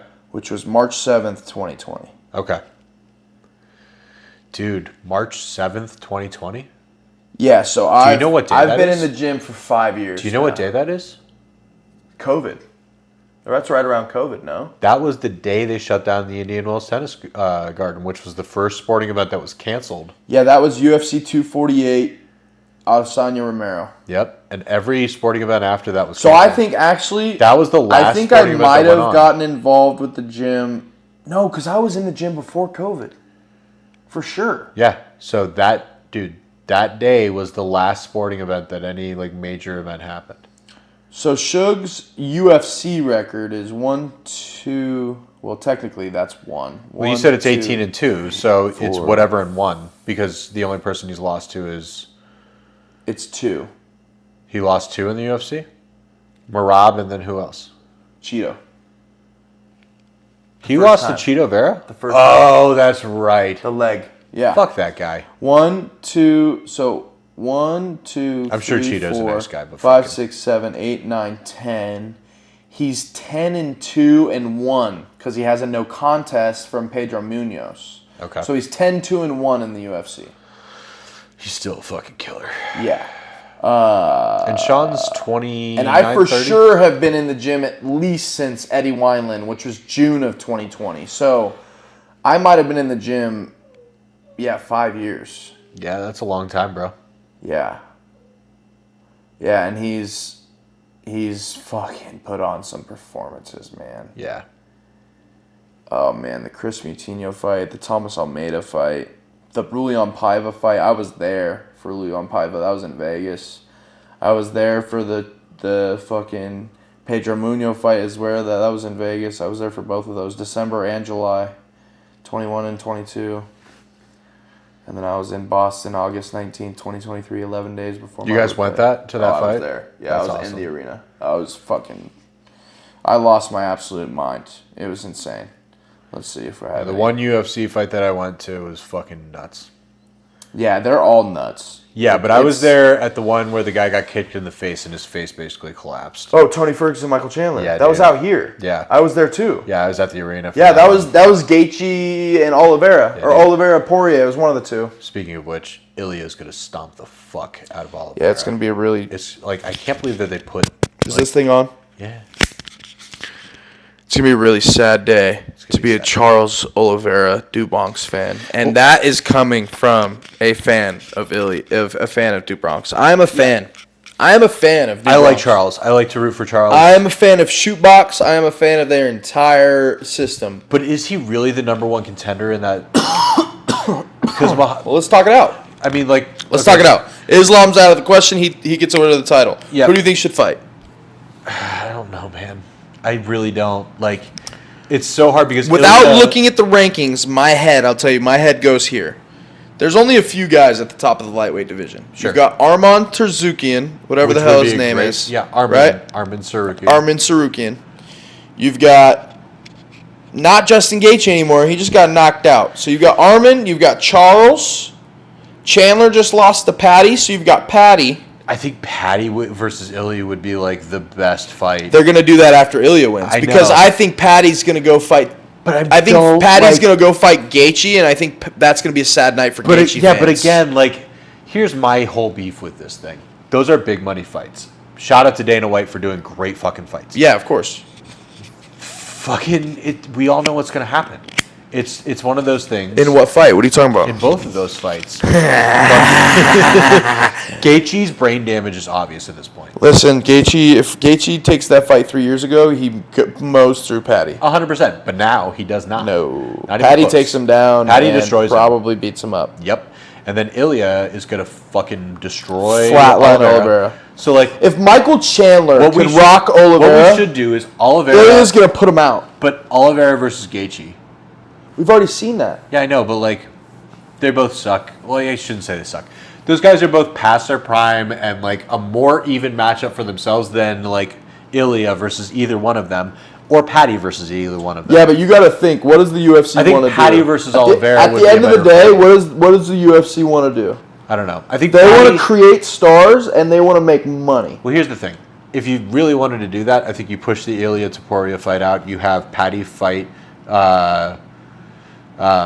Oliveira for the number 2 spot, and then you have Patty fight Ilya after that fight. They have to crown a title now. Ilya wants to fight. You I can't know. have Ilya wait that long. Well, also, like, they don't have a fucking champion right now, which makes Right. it even worse. Right, so Yeah. you can't have him wait that long. I understand. But, like, the money thing to do would be to do it that way. No, the money thing is you fucking put him against Oliveira and you let him go beat Oliveira. So, like, to go then defend against Islam Patty. went up one? Is Arman? No. Islam Yeah, he's going to go fight JDM, who just fought Bilal for the 170 title. Jack Dallamena? Yeah. Dude, that guy... Islam's going to go fight him for the 170 title. Yeah, Islam wants to be a double champ. Yeah, but here's the other part. Like, Jack Dallamena is going to take a fucking 6 months to heal up from this fast fight. That's fine. They'll fight after Ramadan. They'll Right. fight in like September. But Ilya should just hold on to that title. Or not Ilya. Fucking... Islam? Islam should just hold on to that title until then. You would think so. Which tells me... I don't know why they would let him, evacuate. That's like...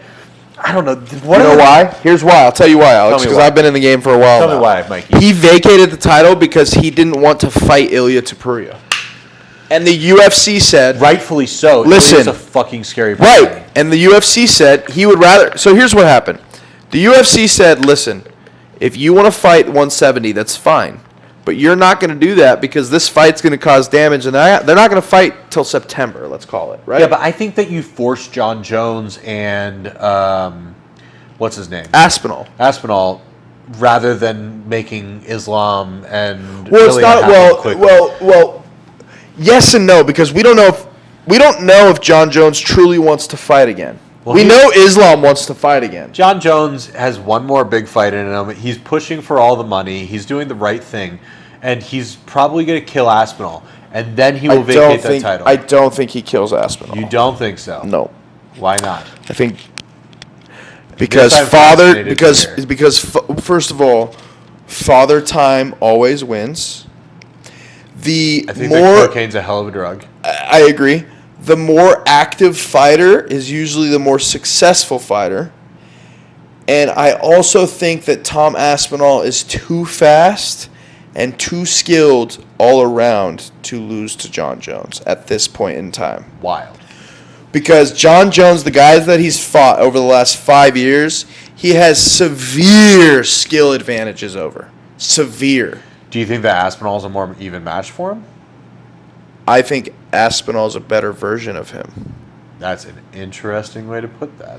I think. So let me ask you this. I think what John Jones is to the generation that was before us, when we saw John Jones going up through the ranks and beating the likes of Rampage Jackson and Shogun Rua and Machida and Rashad Evans and everyone he mowed through, DC. We just saw Tom Aspinall very much do the same exact thing with not the greatest, not as great competition.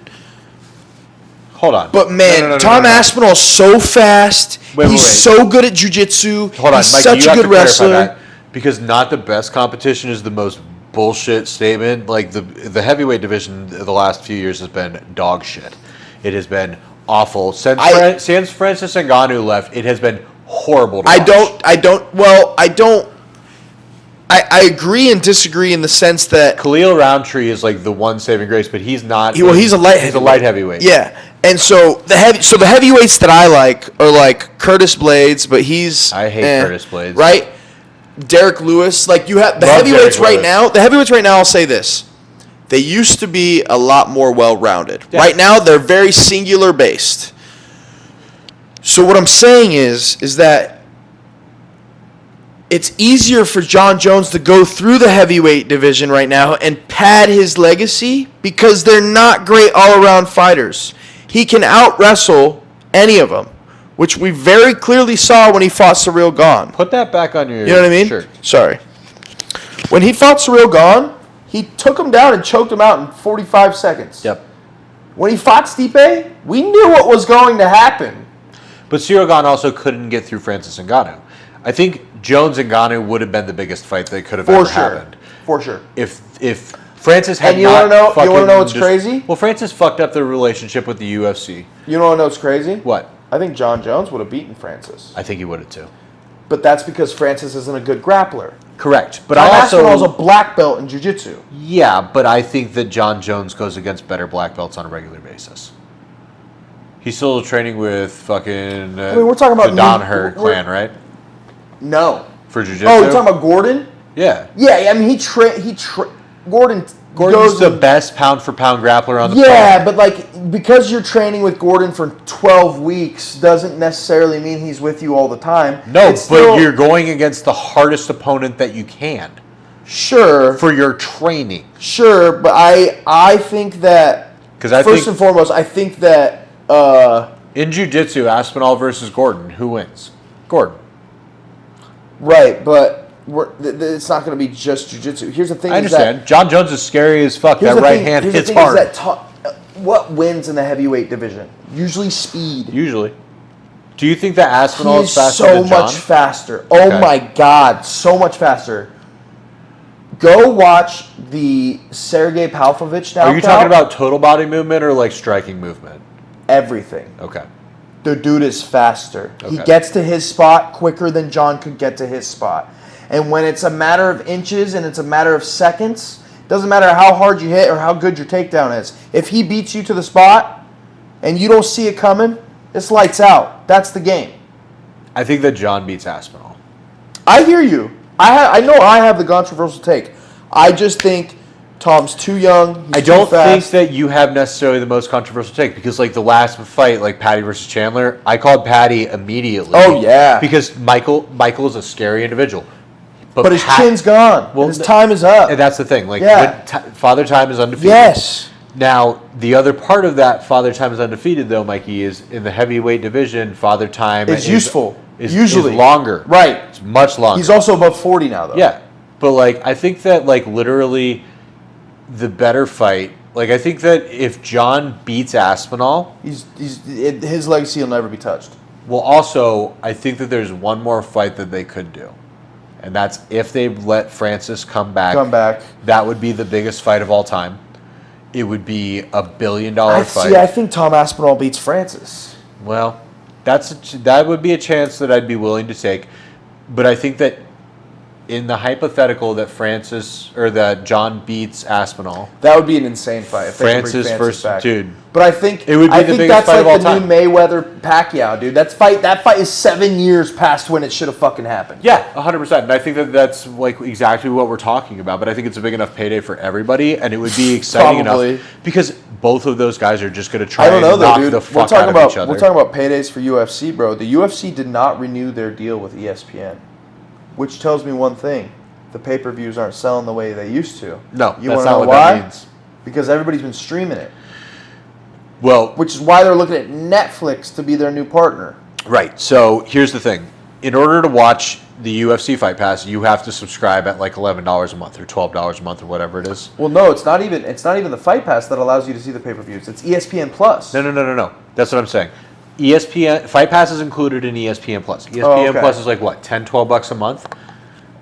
I'm not paying for So here's the thing. I had Fight I Pass. don't know. I only have ESPN Plus, and I got it when it first started a decade ago, and I got it for $4.99 a month. Yeah, so I got ESPN Plus like a year or two ago. I think it was like $12-13 a month. Yeah. And I canceled it because I wasn't watching the fights enough to make it worth it for me. Makes sense. Because if I want to watch a fight, I will go to the bar and I don't have to pay for the pay-per-view and I can watch it there. What they need to be doing, and this is just my opinion, is that the undercard should be streamed live on Netflix and should be available for watching after immediately. It should be and it should be a series, and you should be able to watch all of the undercards one after another on Netflix as little individual episodes. And then you pay for the fights on Netflix, and they need to not be fucking $60, $70. No, they need to be like $30. No, yeah, well, I think they need to be $24.99. And I know that there's a lot of fighters who are like, oh, but I need to make all the pay-per-view money. Like, you're gonna make more money if you lower the price because not we're only actually that, gonna buy it. Well, also, like, not only that, but like, get rid of the fucking idiots that are in the organization that are taking all the pay-per-view money. Like, make sure that you're getting the deal. Like, when Sean does his deal, I'm sure that he's getting a good amount of the or when he was champion, was getting a good amount of the pay-per-view money. But like, most of that money is going to the UFC and is going to the television company. I bet you that deal hasn't changed. I'm sure not.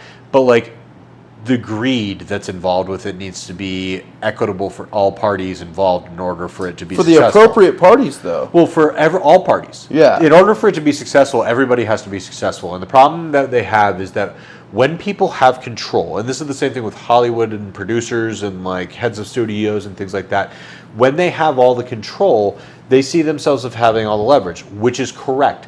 But without the talent, you're nothing. Without Mikey Music, there is no DayTrippin podcast. Right. Like, without Sean, there is no UFC Sugar Show. Right. Right. And like that is worth an enormous amount of money to them. Sean hasn't made the amount of money that he could have if that deal was equitable for everybody. But like in the I see what you're rights, saying. but in the rights for the pay-per-view, it needs to be a reasonable price where the like funds are distributed evenly to the parties that are involved, rather than there being like 80% goes to like the TV distribution rights and shit like that. So like, Well, I guess they would be able to cut that out with Netflix being involved. well, it just depends, man. It depends on how the fee structures are set up and how they end up doing like the individual purchases and stuff like that. The main thing that I see a problem with partnering Netflix on is that they don't have microtransactions currently involved with it. So like in Netflix, you don't Right. pay for anything. Right. Like, there's no coins, there's no shop. Right. So they would have to establish that in order to do a pay-per-view thing. And like that's a whole nother process. Like, Well, couldn't they just offer a web window to just say purchase, and then they can just use the card that's on file? Yeah, but again, you have to get authorization to use the card on file, and then on top of that, like they don't have their current. When you do the billing for these things, it costs money. So like course. when our memberships, Processing. yeah, when our memberships at Redhawk renew every month, there's a fee that they pay to get all of those credit cards ran at the same time for the batch transactions. When the like company like Netflix does this, it's the same fucking thing.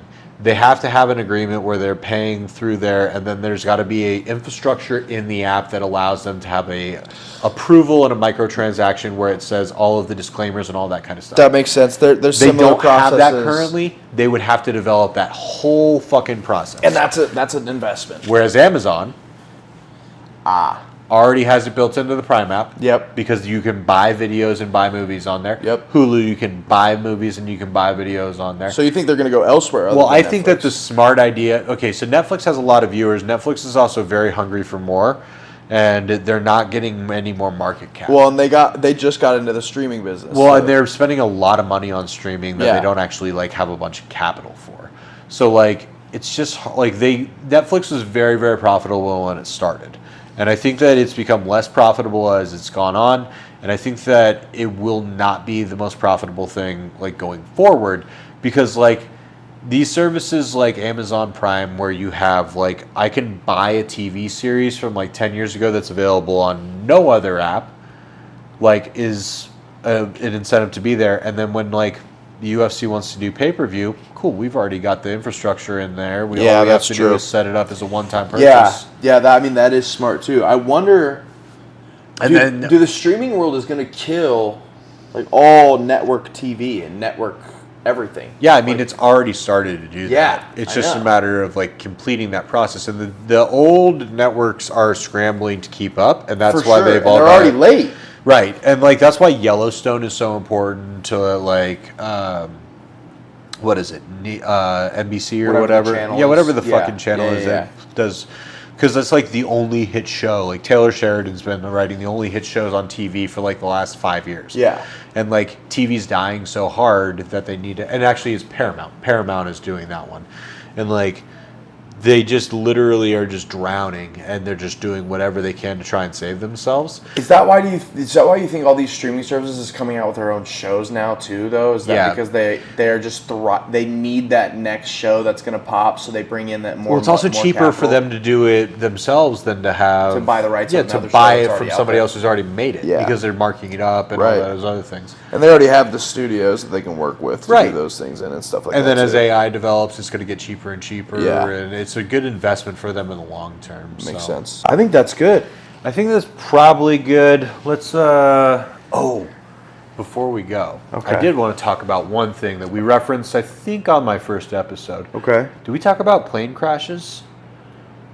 No, I don't think we did. Okay. There have been a lot of plane crashes. There this have year. been. And it's been a lot of like publicity around Yeah. that. Did you hear about the 2 Navy jets that fucking fell off of ships? No. $140 million worth of aircraft. 2 of them. Hell yeah. $70 million apiece. Fell off of an aircraft carrier in the Mediterranean Sea. Or not, it might not be the Mediterranean, but somewhere overseas. Look at my face right now. We lost $140 million worth of fucking planes after all of the bullshit that we've had this year, where we had what was it, United flight that hit a fucking Army helicopter, yeah, and then like there were the Army helicopter that was driven by a girl or whatever. Yeah, and like all of these other like there've been a lot of small plane accidents and stuff like that. A lot of them. So I kind of looked into this a little bit. Okay. How many small aircraft accidents do you think happen every year? Or let's just say last year. How many do you think happened? 25. Small aircraft accidents? Yeah. Okay. You're very low. Okay. How many big aircraft accidents do you think happened last year? 50. Am I still very low? You're still very low. Okay.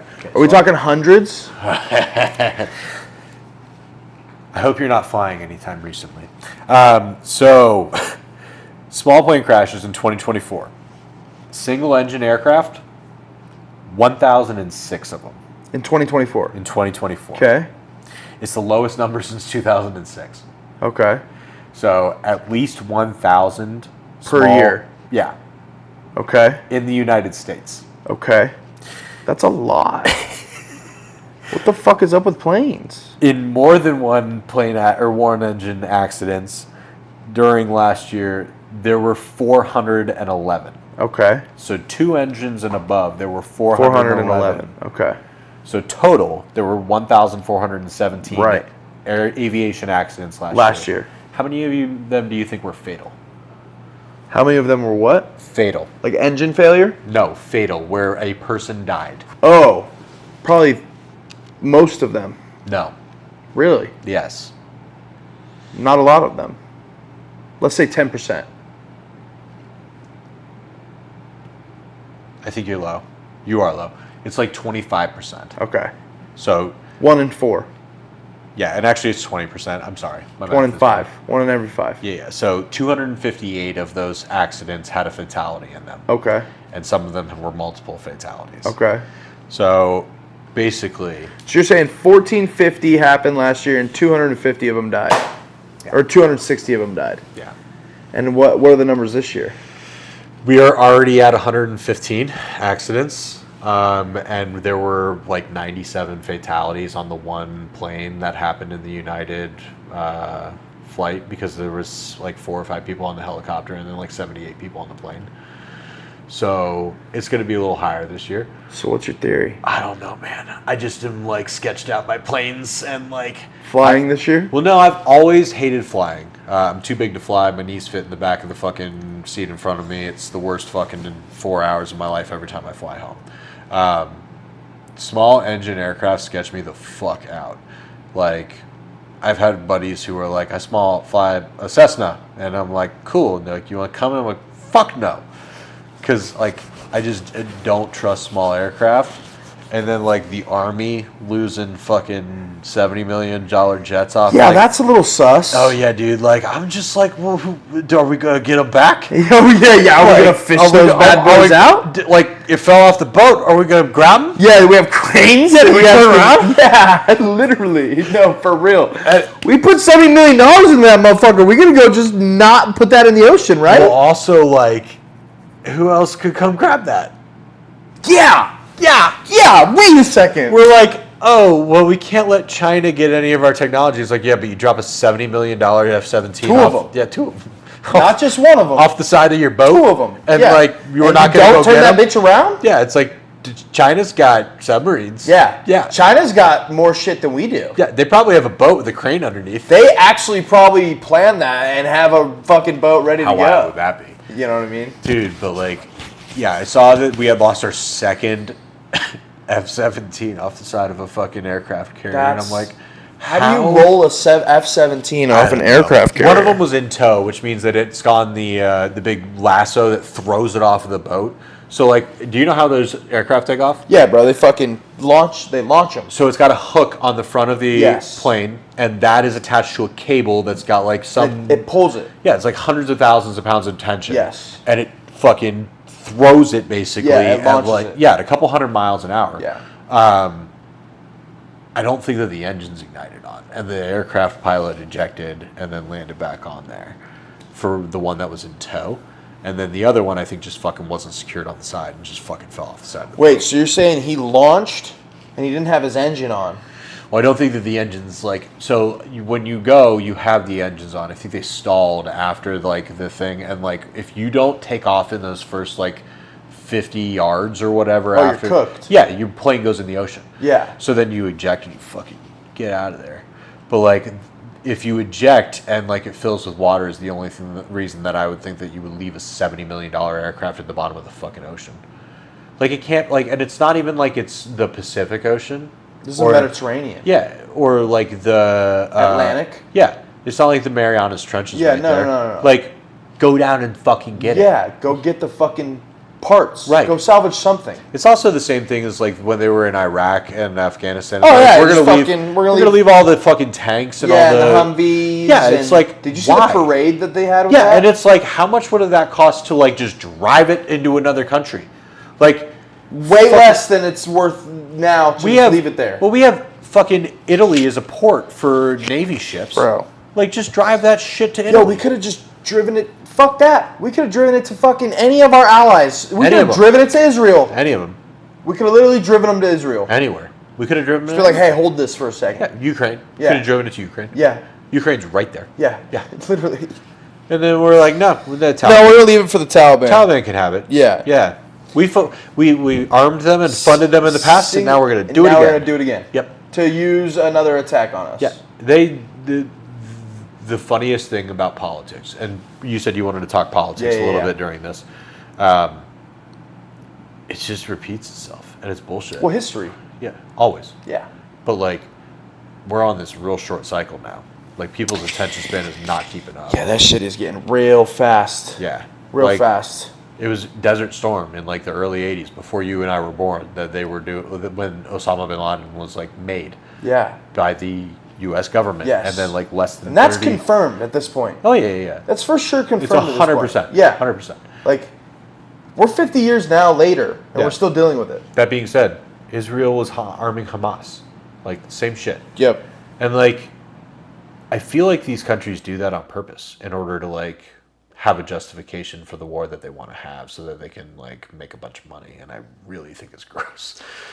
Well, what do you think Dick Cheney was doing when he was... That's exactly what Dick Cheney was doing. Right. Yeah. That's what I'm saying. Dick Cheney also shot somebody in the woods that nobody like... Yeah.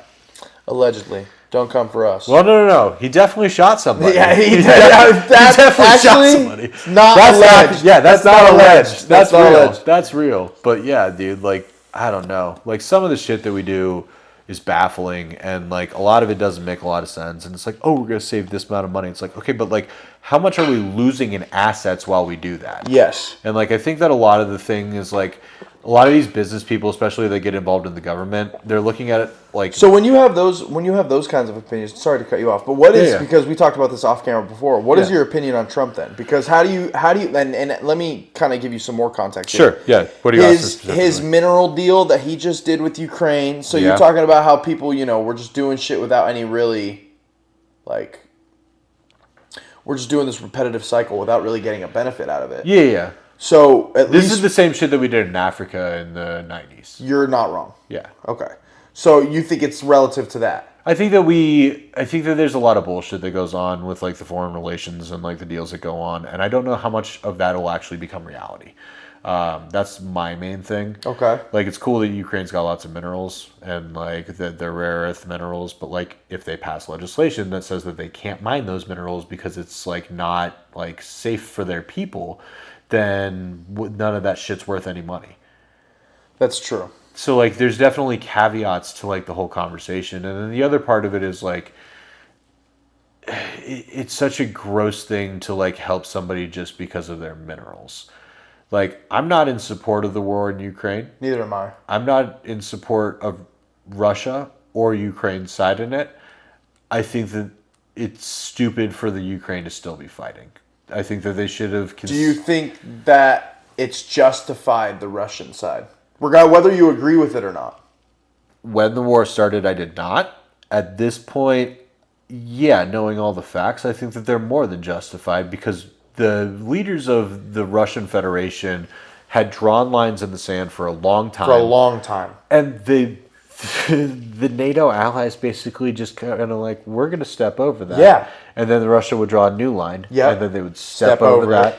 And it got to a point where they said, if you come any closer, if you step upon any more lines, that is it. And also, when the war started, before Zelensky was the president, they actually had Nazis in the government. Yeah. So, like, it was the most corrupt country in the world. Ukraine? Yeah. No doubt. And, like, there was definitely justification for, like, a war. It's just a matter of, like, I think that the United States, Great Britain, and Russia, and Ukraine sold the Russian people a really bad bill of goods. Yeah. And like, if they hadn't done that to begin with, then none of this would have happened. And now they've got, like, I think a third or 2/3 of all of their men in the country are maimed in some way. Yeah. That are still alive. Yeah. It's like, what the fuck are we doing? Yeah. We know that Russia's got the biggest nuclear arsenal on the planet. Well, and here's the thing.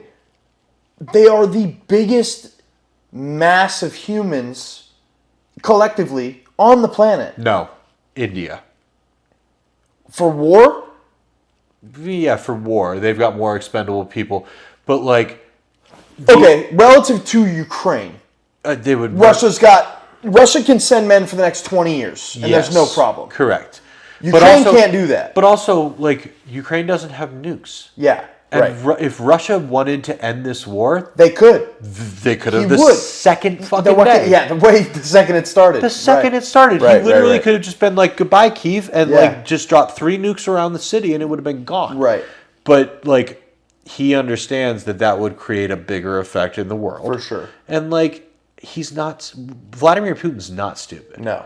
He's a very, very intelligent, calculated man who is doing his best to have a war. Is this a controversial opinion that I don't think he's fucking evil, Putin? I don't think that Putin's evil either. I don't think that anybody in the world is evil. I think Putin has a loyalty to Russia. Yeah. He has a belief system in which he believes, and he's enforcing that belief system. And I think that the United States does a really good job of villainizing other world. Everyone does. Yeah. Yeah. Other cultures and other world For people. sure. Especially China and Russia. Yeah. Now, does China do some horrific shit? For sure. Of course. Does Russia do some yes, horrific shit? for sure. For sure.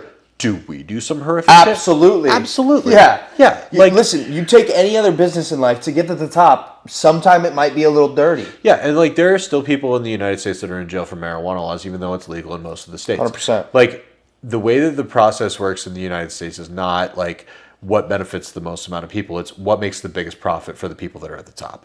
And the wars and the rhetoric that are going around about the other countries disagree with that either. Are all driving that. That's capitalism and its evil core. Yeah. And like, it's the most gross extortion of it. Yeah. But it's what we're living in. Yeah, no doubt.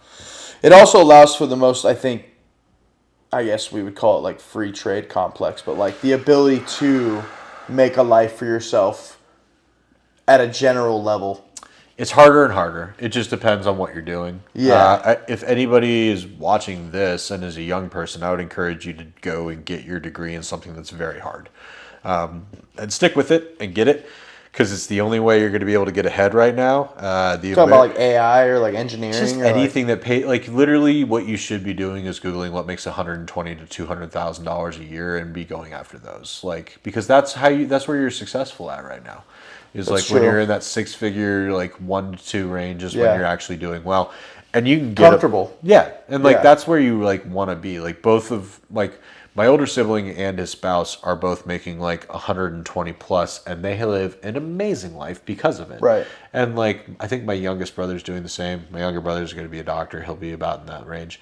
And like I make sub 100, and like it's tougher. Yeah, for sure. Than it needs to be. No, yeah, for sure. So like, if I was a kid, what I would say is like, do the hard work to begin with, and then like get. It's gonna be hard one way or another. Yeah, it's like you can either have it be shitty like while you're older, or you can have it be shitty while you're young. You're right. And here's the other part: when you're young, you don't have any money. You don't have anything going for you. You might as well fucking learn as much as you goddamn can. You might as well break that habit early and start making money and do all the hard work first. Well, also like if you like you've got somebody that's going to support you, because a lot of parents send like their kids to college and stuff like that. Take that opportunity like to like do it, but like dedicate yourself to it. Like, I would say if you're go to college only if you know you're going to be a doctor, or a lawyer, or something that's going to make you that kind of money, and it's a skilled profession that'll never go die out. Yeah, like an engineer, fucking AI, Yeah. fucking whatever that case may be. Yeah, don't go for like Don't go for a fucking religious studies degree. Or teaching, or a theater degree. Psychology. Yeah. That's the general one right there. Yeah, don't do that. Like,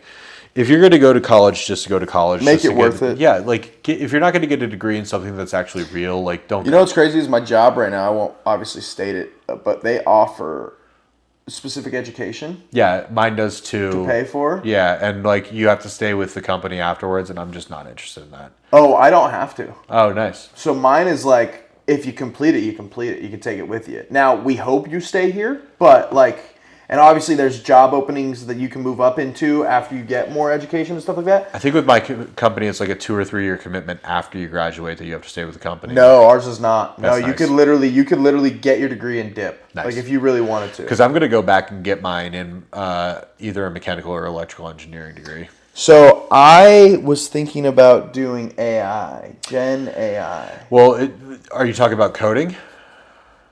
Yeah, I think so. So like the main thing is like you're going to be going to a technical institute, and like the AIs that are being developed currently will be writing AI code here very shortly. And like they'll probably put you out of business before you even get started. Like the one thing, like the AI curve is already. So happening. you think AI is going to put the AI business out of business? I think 100. Well, I think that not yes and no. There will be people still developing AIs, but they'll be using AIs to develop AIs, and they'll be like giving them like operational codes and things that they. We're getting into a scary time, bro. Well, like here's the funniest thing is I was talking to one of the higher ups in my company about like how the AI is going to replace like my job that I do. And he goes, "No, it's never going to be able to do that." And I'm like, "Yes, it is." Like he was already talking about like using advanced algorithms to like do predictions on like why we're like missing on like days and stuff like that. And it's like it's going to tell you exactly what day and like what you need to reduce to. And I'm like, "Oh, well, that's fucking going to replace me in a minute." And that's just the reality of it. Yeah. Like, there will be a lot of jobs that are going to be lost to AI very quickly. It's going to take a while to get there. We're like at the point where like in 7 or 8 years is when all that stuff just starts really. So what is that residual effect, do you think? What do you mean? Like people are going to be out of jobs. Yeah, a lot of them. And then we're fucked. Yeah, that's why Joe Rogan keeps talking about universal basic income, which is the government paying people to live. That's not healthy. No. That's socialism.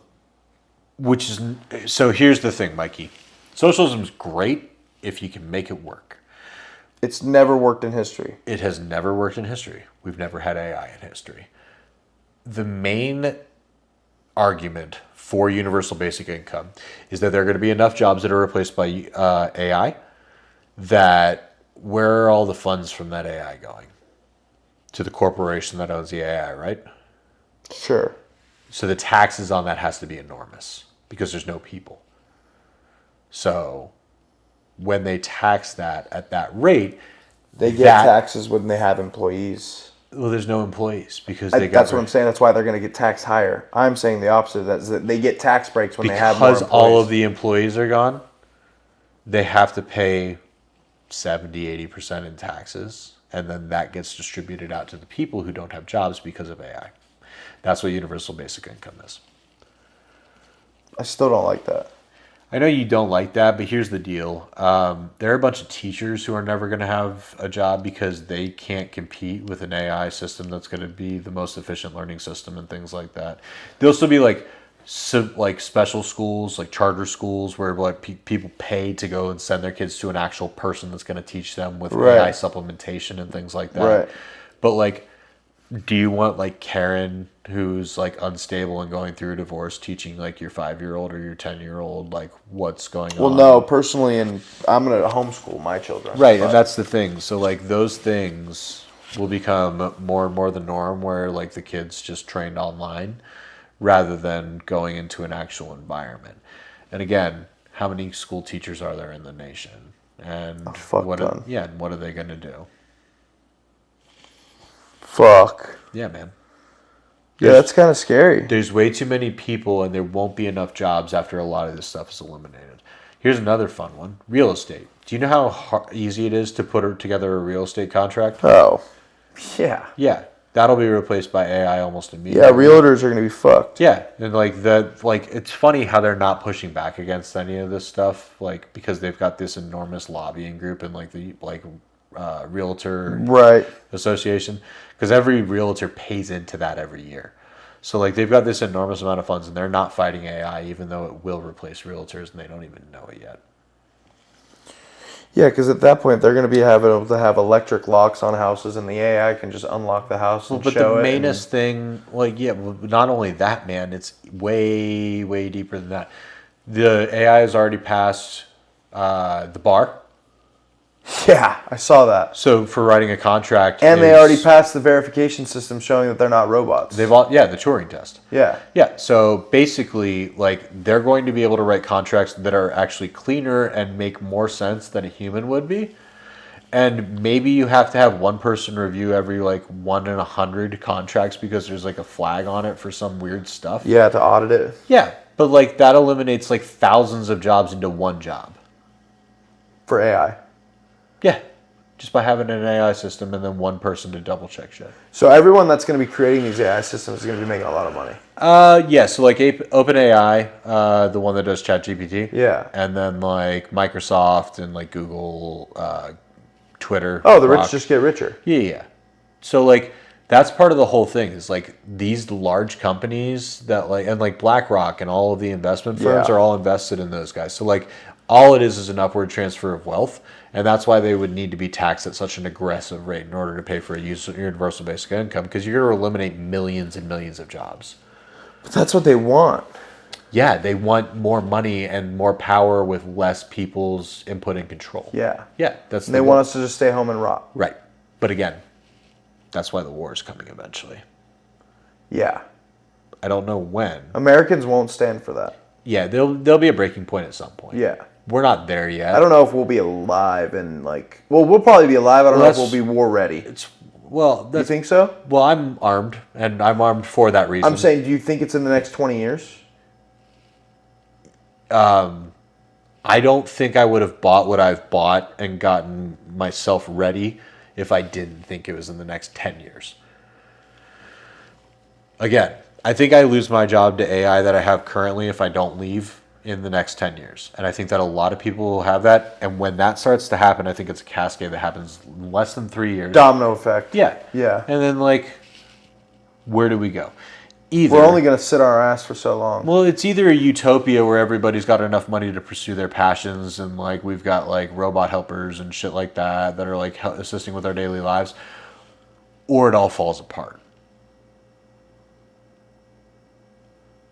You think total anarchy? Yeah, I think that a lot, and especially if, not everybody's getting paid enough to sustain their living style. And It's going to prices turn into the continue to go up. purge. Yeah, that's my point. Yeah, I know where I'm going.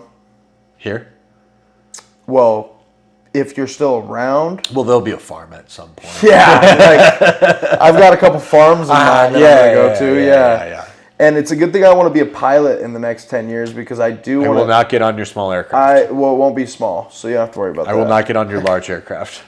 Day tripping. I will drive the RV. Yeah, but what happens if everybody's crazy on the ground, bro? We got to get up in the air. That's why I have an assault rifle. It's true. You can't drive across water, though. No, but why would I want to drive across water? So if shit goes down, I'm going home to protect my family because they're all libs and don't have guns and they need some help. So Said boys going back to the Midwest. yeah, bro. That's the goal. Long term is I want to be close. I don't think I've even mentioned it, but I became an uncle for the second time today. That's dope. Yeah, my sister-in-law Congrats. gave birth to her second daughter. That's dope. Yeah, it's fucking So you want to awesome. be close to family? Yeah, Lily, my niece, is 3 years old, and this baby is just being born. My younger brother Michael is getting married this coming summer. So theoretically, I'm gonna have lots of nieces and nephews around. Yeah. And I just would like to be closer to where they're at. Now, that being said, I think I can wait until Lily's 6. So I think I've got another 3 years here now. Because I was making a big push to move back home quickly, and I'm you know what? I'm enjoying myself out here. I don't need to rush back. Right. And yeah, I am gonna do the degree thing and get all that stuff squared away and just enjoy myself and hopefully get my blue belt and things Things like that. could possibly change though as well. Oh, 100%. Life, that's one of the fun things about life is that it's always changing. Yeah. And like, you just got to roll with it. And things when it never goes. really go according to plan. There's, you can, even the best laid plans never come Never to going to go fruition. exactly, yeah. I hear you. No. Well, fuck, man. I don't even know what episode this is. We will be on episode 8 when we drop this. And thank you for hanging in there with us, folks. Through So the first 7 was the first chapter, the Genesis. Yes, so that was Chalk. We'll call those first 7 Chalk. The Genesis Chalk episodes. And actually, should we do this episode 8 or should we call it 9 and we'll call it 8 the lost episode? There is like no 9. episode 8. I like 9. Okay. And then we'll throw a little thumbnail together. We'll try to figure that out. Yeah, fucking shout out, we're not doing as many clips. So, like, that's just not going to happen. Like, there's going to be a clip or 2 clips per show. And they will be posted, like, the day after, and that's it. We're not doing Yeah, I mean, every day. we could, I'm sure there's... Unless you want to clip it up. We'll but, figure out a system. We don't want to overpost. Yeah. We're not trying to blow you guys up. We want to make sure that these are fun. Yeah, And that you for enjoy sure. them. But, like, you don't need to see our faces on your feed for, like, a 30-second nothing every other day. Yeah, I definitely... Well, it wasn't every other day. It was... Every day. It was... 3 times a day. It was 2 o'clock, 4 o'clock, 6 o'clock, 8 o'clock, 10 o'clock, 2 o'clock, 4 o'clock, 6 o'clock, 8 o'clock, Yeah, 10 there'll be, o'clock. like, we don't need that many clips. Yeah, no, I don't even think we need to put a number on the clips. I think we should take what we liked and what we talked about and we think what would be a good little clip Yep. and then post it. And it could be 3 in one episode, it could be 5 in one episode, it could be 1 in one episode. But nothing that's not worth posting. But nothing that's not worth posting, 1,000%. Yeah. And we'll post it appropriately and continue this journey again. Thank you again, brother. Thanks for having me on. No problem. Always.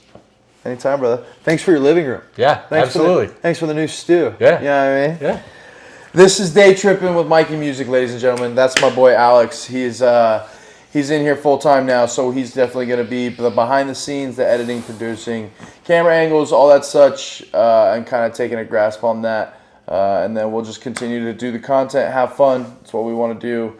Provide the conversation. We'll bring some guests along the way.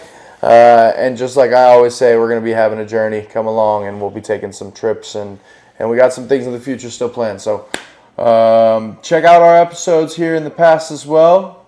Leave some comments. Leave some likes. We're going to be back on a new posting schedule. I think we're going to be doing Tuesdays. So we'll be telling you more in the next episode as well. But check out for the next one again. That's my boy Alex. Appreciate you. No free shout-outs. Free shout-out Redhawk Academy and the Java House. We're out. This is Mikey Music. I got to go home. See you later. Stay trippy, Jobbins.